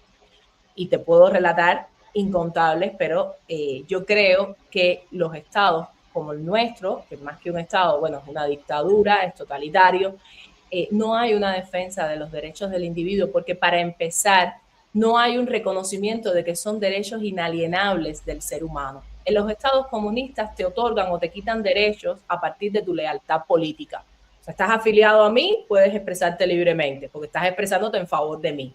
Pero nadie puede otorgarte, por ejemplo, libertad de expresión, libertad de credo, libertad de creación, libertad de propiedad, libertad de pensamiento. Con eso tú naces. Eso estaba ahí. Entonces, los liberales reconocen eso precisamente. Los derechos son naturales del ser humano y ningún Estado te los puede quitar o dar, porque entonces eso le da mayor poder al poder ejecutivo de poder actuar con arbitrariedad y deja de ser un Estado de derecho. Nosotros tenemos clarísimo, Tamara, en el partido nuestro, que una de las propuestas que llevaremos adelante es la proscripción del Partido Comunista. O sea, nosotros creemos que debe no solo desaparecer como institución política, sino que debemos identificar los rasgos que lo caracterizan para que no se formen nuevos partidos de esta naturaleza. Y es precisamente por esto, porque no son partidos compatibles con la democracia, no son organizaciones políticas compatibles con la democracia ni con la libertad individual, y nosotros defendemos la libertad del individuo por encima de todas las cosas. Entonces, ninguna nación, ningún partido que esté diciéndole a su pueblo cuándo creer, cómo creer, en quién creer, cómo crear, qué crear, cuándo crear, hasta dónde te permito crear, cómo tiene, o sea, ahí no hay respeto por la libertad del individuo. Hay que ver, por ejemplo, las manifestaciones de los artistas asociados a las épocas de la Bienal, que tenían estudios independientes de arte, no quieren vincularse al sistema, no quieren formar parte de él, no quieren organizarse con ustedes, por las razones que sean, pero yo creo que la principal es porque son individuos libres, porque quieren ser libres y crear con libertad, no quieren rendir cuentas en ese sentido. Entonces, cualquier estado que te dice, no, yo voy a involucrarme en esto, yo voy a participar en esto, yo voy a controlar esto, voy a regularlo, es un estado que te impide ser libre. Entonces, es contrario. Hay una cosa que yo veo muy marcada, ¿no?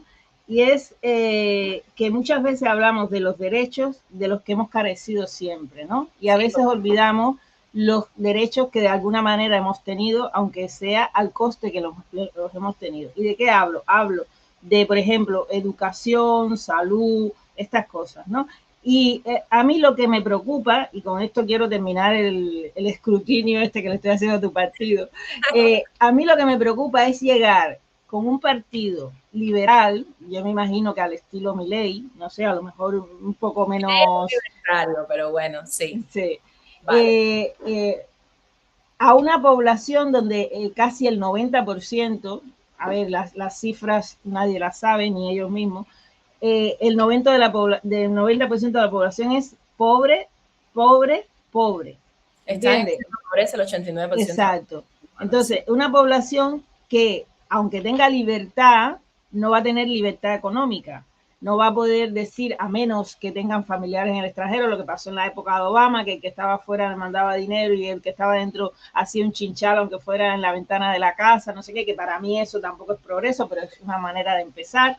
Entonces, sí, a mí lo que me preocupa es eso, ¿no? Que nos hagamos mucho énfasis en la libertad individual, que está muy bien, cómo crear, qué creer, a quién seguir, y dejemos un poco de lado el, de cierta manera, proveer, porque habrá que proveer a esa familia, a esos mayores que no tienen ni retiro, o que el retiro no les sirve para nada, o que en una sociedad capitalista estarían igual que están ahora o peor. Entonces, ese es mi único, digamos, hándicap que yo le veo a esto del liberal, que a lo mejor ustedes lo tienen pensado y lo tienen solucionado, y por eso te pregunto.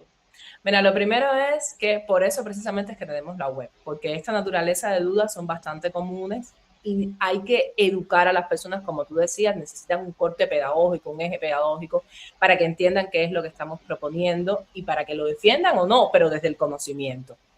Lo segundo es que Cuba es una sociedad ahora mismo atípica, porque es una sociedad que está en una profunda crisis humanitaria. Hace unos días, bueno, hace ya un mes, en el foro de Diario de Cuba, el periodista Mauricio de Miranda decía que Cuba va a necesitar un plan Marshall para su reconstrucción, y es una realidad. No estamos hablando de sociedades idílicas, ni sociedades que han alcanzado determinado grado de desarrollo, sino de sociedades que, por el contrario, están en un colapso total, en un estado fallido. Entonces, garantizar lo básico es obra de la transición. Eso no es diferente a la corriente ideológica que yo estoy defendiendo. ¿Por qué? Primero, porque reconociendo la libertad individual, uno reconoce también el derecho del individuo a cultivarse y a estar saludable, porque es imprescindible para que pueda crear y para que pueda aportar a las sociedades. O sea, no hay una incompatibilidad en ese sentido, número uno. Y número dos, habría que ver, tras el proceso de transición, en qué punto queda Cuba y las necesidades reales de Cuba para adaptar lo que ya se ha utilizado en otros modelos al modelo cubano. Porque aquí no hay que inventar nada nuevo, Tamara, en realidad aquí todo está inventado, o sea, la mayoría de las cosas están inventadas. Aquí es empezar a implementar lo que se ha aplicado en otros contextos y ha funcionado para que funcione en la realidad cubana. Por ejemplo, en el caso de Colombia, Uribe, nosotros nos los estudiamos por el tema de la educación, Y Uribe lo que hizo fue subvencionar al individuo, no subvencionar al sistema. O sea, vamos a reducir, eso por una parte, reducía los costos de que la educación fuera universal y pública, que hubiera acceso de todos, y por otra parte garantizaba que el servicio fuera mejor, o sea, la educación era privada, pero, o sea, las escuelas eran privadas, pero el Estado subvencionaba la educación del niño. Entonces, en ese sentido, cumplía con su acometido, que era la universalización de la enseñanza, reducía gastos, garantizaba la universalidad y además el servicio era de calidad. Eso ya se implementó, creo que fue Antioquia el estado que lo implementó en su momento, en la década de los 90, cuando Uribe era gobernador. Entonces, ese tipo Pero de... y después lo pudieron después generalizar a Colombia, porque a veces la magnitud del problema cambia cuando es una cosa municipal o cuando es una cosa Claro, nacional. por eso te digo que el estudio parte de hemos tenido esta experiencia, pero implementarla en este contexto tendríamos que hacer, por supuesto, la matemática, literalmente la matemática. Lo que sí tiene que haber es una garantía, y en este sentido los liberales ofrecen también esa garantía de que nadie va a quedarse sin tener acceso a la educación. ¿Por qué? Porque al final nosotros potenciamos la libertad del individuo desde el reconocimiento de los derechos del individuo de educarse, de estar saludable, para que... Claro, por eso te preguntaba si de qué derecho estábamos hablando. Exactamente. En la defensa de la propiedad privada no es incompatible con la obra pública, no lo es, no es incompatible. Los estados pueden invertir en obra pública precisamente porque con la existencia de la propiedad privada tú generas un capital que pagas un impuesto y ese es el dinero con el que cuentan los estados para poder llevar a cabo obra pública. Lo otro es, y estás hablando de la pobreza extrema, lo otro es el grado de vulnerabilidad que hay hoy en la población cubana, que es intencional, porque el propio sistema comunista te hace muy vulnerable y muy dependiente del Estado precisamente para que tú no puedas romper la lealtad política y tú los defiendas.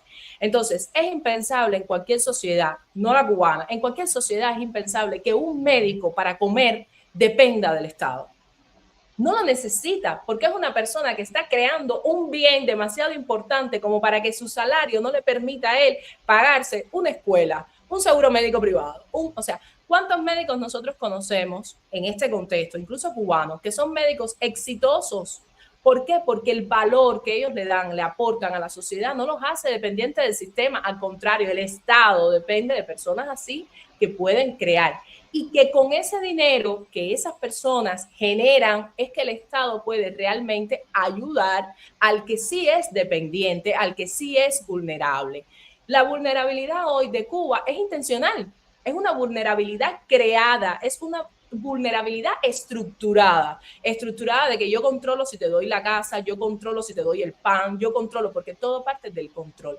Según los individuos vayan ganando en libertades individuales, serán menos dependientes. Entonces, la realidad que tenemos hoy no necesariamente es la realidad de la democracia, o sea, no necesariamente es esa extrema miseria, porque según las personas también vayan integrándose a centros de trabajo o creen sus propios centros de trabajo, creen sus propios negocios o se integren a otros negocios, van a ir generando riqueza. Saliendo de la vulnerabilidad. Lo que sí es una realidad es que el proceso es paulatino. No es algo que se puede implementar de lunes para martes. No hoy puedes ser profundamente dependiente y mañana resuélvete tu problema, como está pasando hoy. Porque hoy, después de haber creado una dependencia extrema, porque es una dependencia extrema, le están diciendo a las personas, bueno, ya hasta aquí llegamos, ya ahora nos hicimos dueños de todo, ya ahora vamos a nombrar aquello de lo que nos hicimos dueños, lo vamos a dejar registrado y tú resuélvete tu problema como puedas. Y es en todos los sectores, porque mira, el gas te lo venden en plataformas de venta de internet para que te lo compres de afuera. La energía también, tienes que un EcoFlow, un panel solar, porque no te la voy a garantizar. O sea, todo el tiempo se generó una dependencia durante el proceso en que el Estado fue haciéndose más fuerte y justificó la fortaleza que fue ganando con el hecho de que te iba a proveer de bienes y servicios que después, al final, no los tienes. Porque sí, la ley cubana reconoce la existencia de la salud y la educación pública, pero tienes salud y educación real. O sea, en la realidad, cuando vas a un hospital, ¿qué te encuentras? Un médico igual de desgastado que tú, un médico igual de impotente que tú, que no tiene ni una aspirina, ni una dipirona, ni nada, que en los hospitales la mayoría de las veces están completamente apagados y entonces los médicos, lejos de poder hacer un diagnóstico integral que incluye técnicas de laboratorio, rayos X, imaginología, lo que tienen que hacer es adivinar qué tú tienes, porque no tienen manera de corroborarlo, y preguntarte, ¿y en la casa qué tienes para ver qué te mando? Y así, de esa manera, lo que hemos fomentado es un mecanismo de negligencia constante donde se nos han muerto unas cuantas personas, porque en esta corrida se van muriendo unas cuantas personas. Entonces, de nada sirve que en el papel haya registrado la universalización de la enseñanza y la salud si después en la práctica no existe. Y pues nada, esto es una tarea también de todos. Ojo, esto no es una tarea de un partido, vemos a lo mismo, el eje central, no.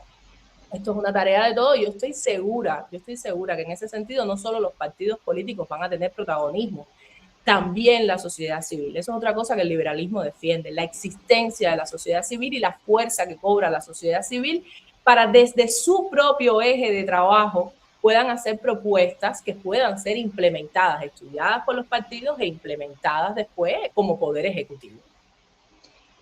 Bueno, pues ha sido súper interesante. Ya ahora tengo la tarea completa. No, han sido casi 2 horas. Lo siento. Sí, sí, sí. No, para nada. No, después yo sacaré cápsulas porque hay cosas que son más conocidas, como un poco tu historia, y hay cosas que son un poco menos conocidas, como toda esta parte, ¿no? Que la gente sabe el partido, pero hay cosas puntuales que a lo mejor mi duda puede ser la duda de muchos cubanos. Yo, para terminar, quería preguntarte, porque he visto muchas fotos tuyas con personalidades internacionales, con el embajador de Estados Unidos, con el padre Alberto Reyes. Y mi pregunta, que es una pregunta que le estoy haciendo a todo el mundo, porque todo el mundo dice, no, bueno, gente que conozco en Cuba, aquí tiene que pasar algo, aquí va a pasar algo, llevamos 6 noches seguidas, llevamos no sé qué, incluso me han dicho que ahora que no sé si ya lo comenté antes, que ahora la técnica es que mandan un camión con militares, pero no intervienen. Entonces el camión se ve que tiene una cámara donde captan a todo el mundo, señalan a los, digamos, a los cabecillas, y al otro día, entonces se presentan y, digamos, atrapan a esos cabecillas, ¿no? Entonces yo pienso que aunque las condiciones están dadas, yo incluso estaba buscando para la entrevista un vídeo para hacer un resumen de la situación, pero yo creo que todo el cubano sabe cuál es la situación, no hace falta que yo se lo machaque a través de imágenes, ¿no? Y todo el mundo piensa que va a suceder. Es complicado por todo lo que hemos hablado, de toda la experiencia que la gente tiene y todo eso, pero supongamos que sucede, ¿no? Yo creo que incluso el hecho hay muchas personas que están esperando que la ayuda divina venga de Estados Unidos, y eso también ha hecho que la gente siembre una esperanza de mañana, en vez de tomar acción, ¿no? Pero supongamos que sucede.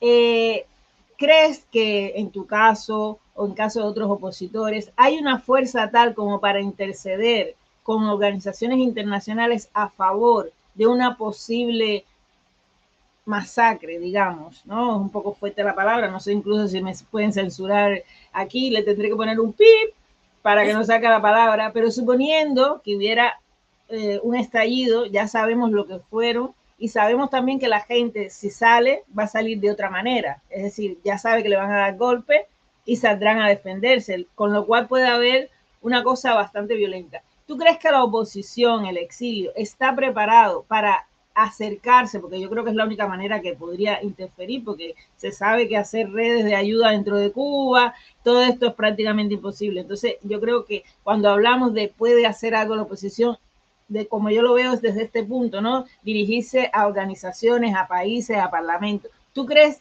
que tenemos una fuerza tal como para ser escuchados? Mira, yo no creo que nosotros tengamos una fuerza tal para ser escuchados. Yo creo que ya nosotros somos escuchados y ya estamos siendo escuchados. Y en ese sentido sí es verdad que hay que agradecerle a la intención de la administración de Donald Trump de que haya un cambio en Cuba. Porque nos situó en el ojo del huracán, ¿no? Empezó la prensa a hablar de Cuba, empezaron los organismos internacionales a acercarse a Cuba. El recorrido, el largo recorrido que ha tenido las organizaciones de la sociedad civil en acciones internacionales para llamar la atención sobre lo que pasa en Cuba, los informes que han presentado son yo diría, la mejor manera de llamar la atención si en Cuba llega a pasar algo, porque ya ellos están prevenidos de lo que puede ocurrir. Ya ellos saben que existe represión y que van a aplicar represión, que va a haber violencia. Ellos saben que el pueblo de Cuba se le ha cerrado toda vía cívica para la resolución de este conflicto y esa es la principal razón por la cual la naturaleza de las protestas han cambiado.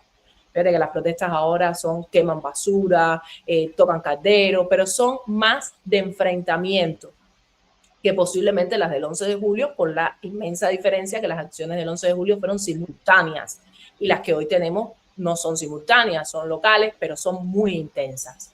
Entonces, en ese sentido, los organismos internacionales ya están alertas. Ya ellos saben lo que está pasando. Y la acción de la sociedad civil en el exterior, desgraciadamente, hemos tenido que estructurarla en el exterior porque en Cuba está penalizada la estructura, ha sido la de llamar la atención, la de denunciar lo que pasa. En ese sentido, los organismos internacionales han tomado cartas en el asunto, pues lo hemos visto. O sea, tú crees la presión, por ejemplo, que se ejerció para la libertad de Jonathan Muir surtió efecto porque libre está. Nunca debió haber sido encarcelado, pero los resultados hablan por sí solos. La intención de la Comunidad Europea, del Parlamento Europeo, de suspender el PDCA, de pronunciarse y llamar a Cuba una dictadura, es resultado de la sociedad civil. Nosotros no podemos mitigar el impacto de la acción cívica de la sociedad civil cubana porque no es justo.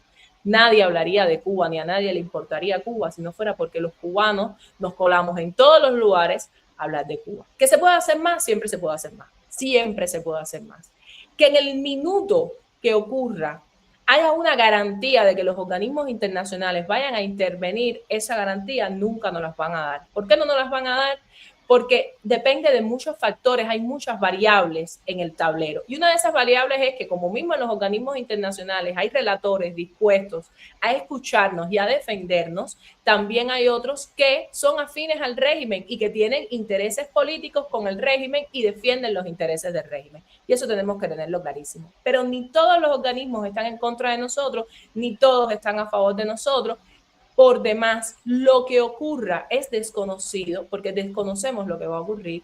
Lo que nosotros tenemos en este minuto es una voluntad política de apoyo, que es lo que ha manifestado abiertamente la administración Trump, en voz, por ejemplo, del embajador Mike Hammer, que constantemente repite que este es el año del cambio en Cuba. Entonces, del cómo lo van a hacer, ninguno de nosotros, por lo menos no yo, no sé si otro lo tenga, pero por lo menos no yo, no tengo los elementos para decir lo van a hacer de esta manera, lo van a hacer en tal fecha, lo van a hacer así, lo van a hacer asado. Lo que yo sí tengo es lo que tiene todo el mundo, que es los resultados, que los estamos evidenciando. Que en Cuba comiencen a implementarse medidas que el mismo Canel ha reconocido que llevan 15 años guardadas en una gaveta, que hayan llamado a un grupo de economistas independientes para consultar sobre estas medidas, que estén tratando de implementarlas rápidamente o que al menos aparentan que quieren hacer un cambio, es resultado de la presión externa.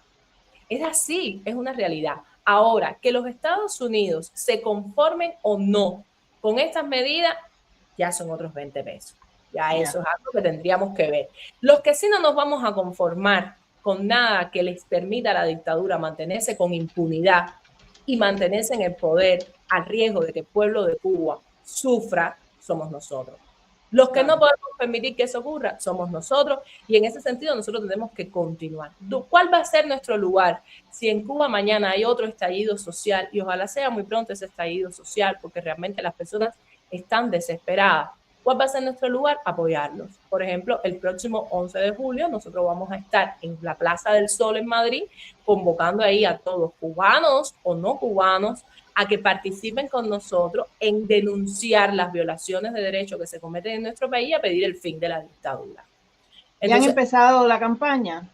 Hemos empezado la campaña, el día 9 tenemos un conversatorio entre, uno de los participantes es Elías Rizzo, que estuvo en las acciones, bueno, en las manifestaciones del 11 de julio. Otro de los participantes es Javier Larrondo, que es el presidente de Prisoners Defenders, y la moderadora va a ser Diana Prieto.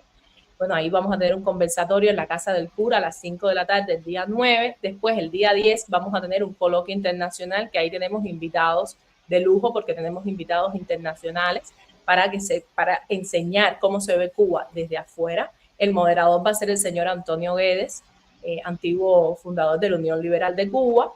Y vamos a tener ahí como panelistas a Ignacio Bongiovanni, de la Fundación Internacional para la Libertad, que es la fundación creada por Mario Vargas Llosa, que fue su presidente hasta que falleció. Actualmente el presidente es su hijo.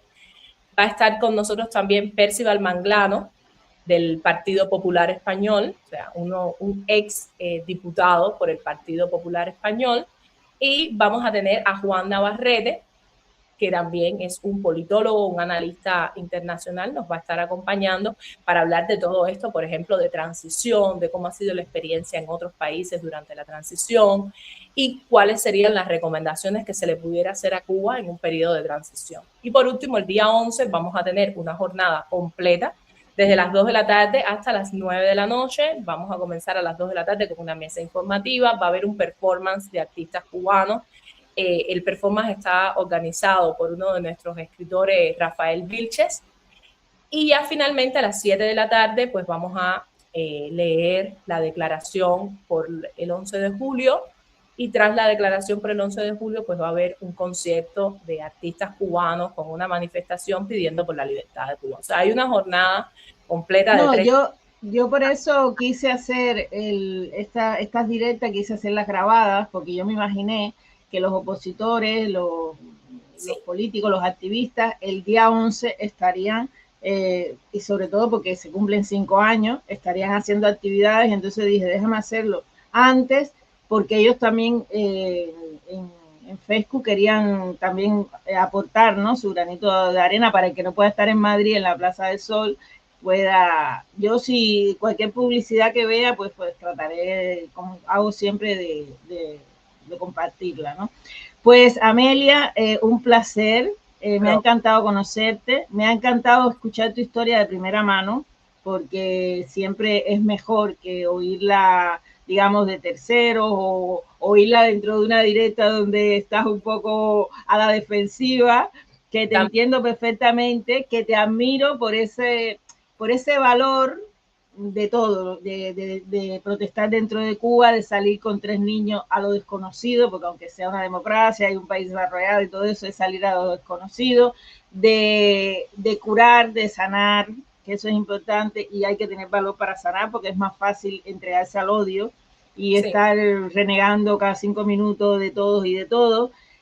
Por ese espíritu educativo que tienes, por esa paciencia, porque todo el mundo no la tiene, de hecho yo no la tengo, ni la tuve, y de seguir, de ese valor de armar un partido que no solo es ser la cara, sino después comerse los marrones, como decimos aquí en España, de todo, de los egos, de las personalidades, de que yo soy la que doy la cara, pero tengo que consensuar, porque si no me hacen una guerra, no sé qué, porque los partidos están llenos de personas, como todas las empresas, y cada cual tiene su filtro, cada cual ve su realidad, y si uno dentro de tu familia que la conoce tiene problemas, imagínate tú cuando se unen 5 cubanos que todos tienen su librito de cómo hacer las cosas. Entonces, por eso también hay que decirte que eres muy valiente y darte las gracias, porque es lo que tú dices, una cosa es lo cívico y otra cosa es tomar el poder para cambiar el país. Entonces, muchísimas gracias.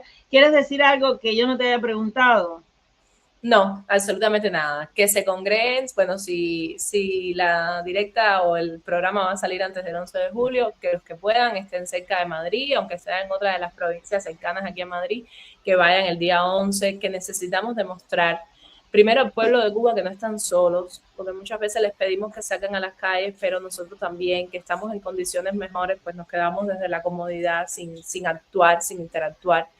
Que vayan, que estén ahí, que le muestren al pueblo de Cuba que nos importan, que la narrativa del régimen es falsa.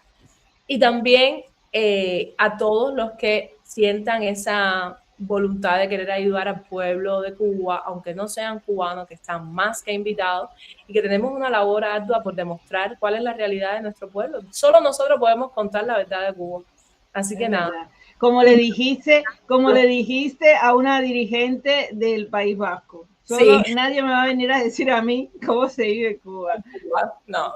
No, a ver, esto va a salir el día 11, pero hablaré con Agustín para que salga en la primera sesión, porque así como ustedes van a empezar a las 2 de la tarde, los que estén en Madrid, porque muchas veces la gente quiere hacer, pero no sabe qué hacer ni a dónde ir.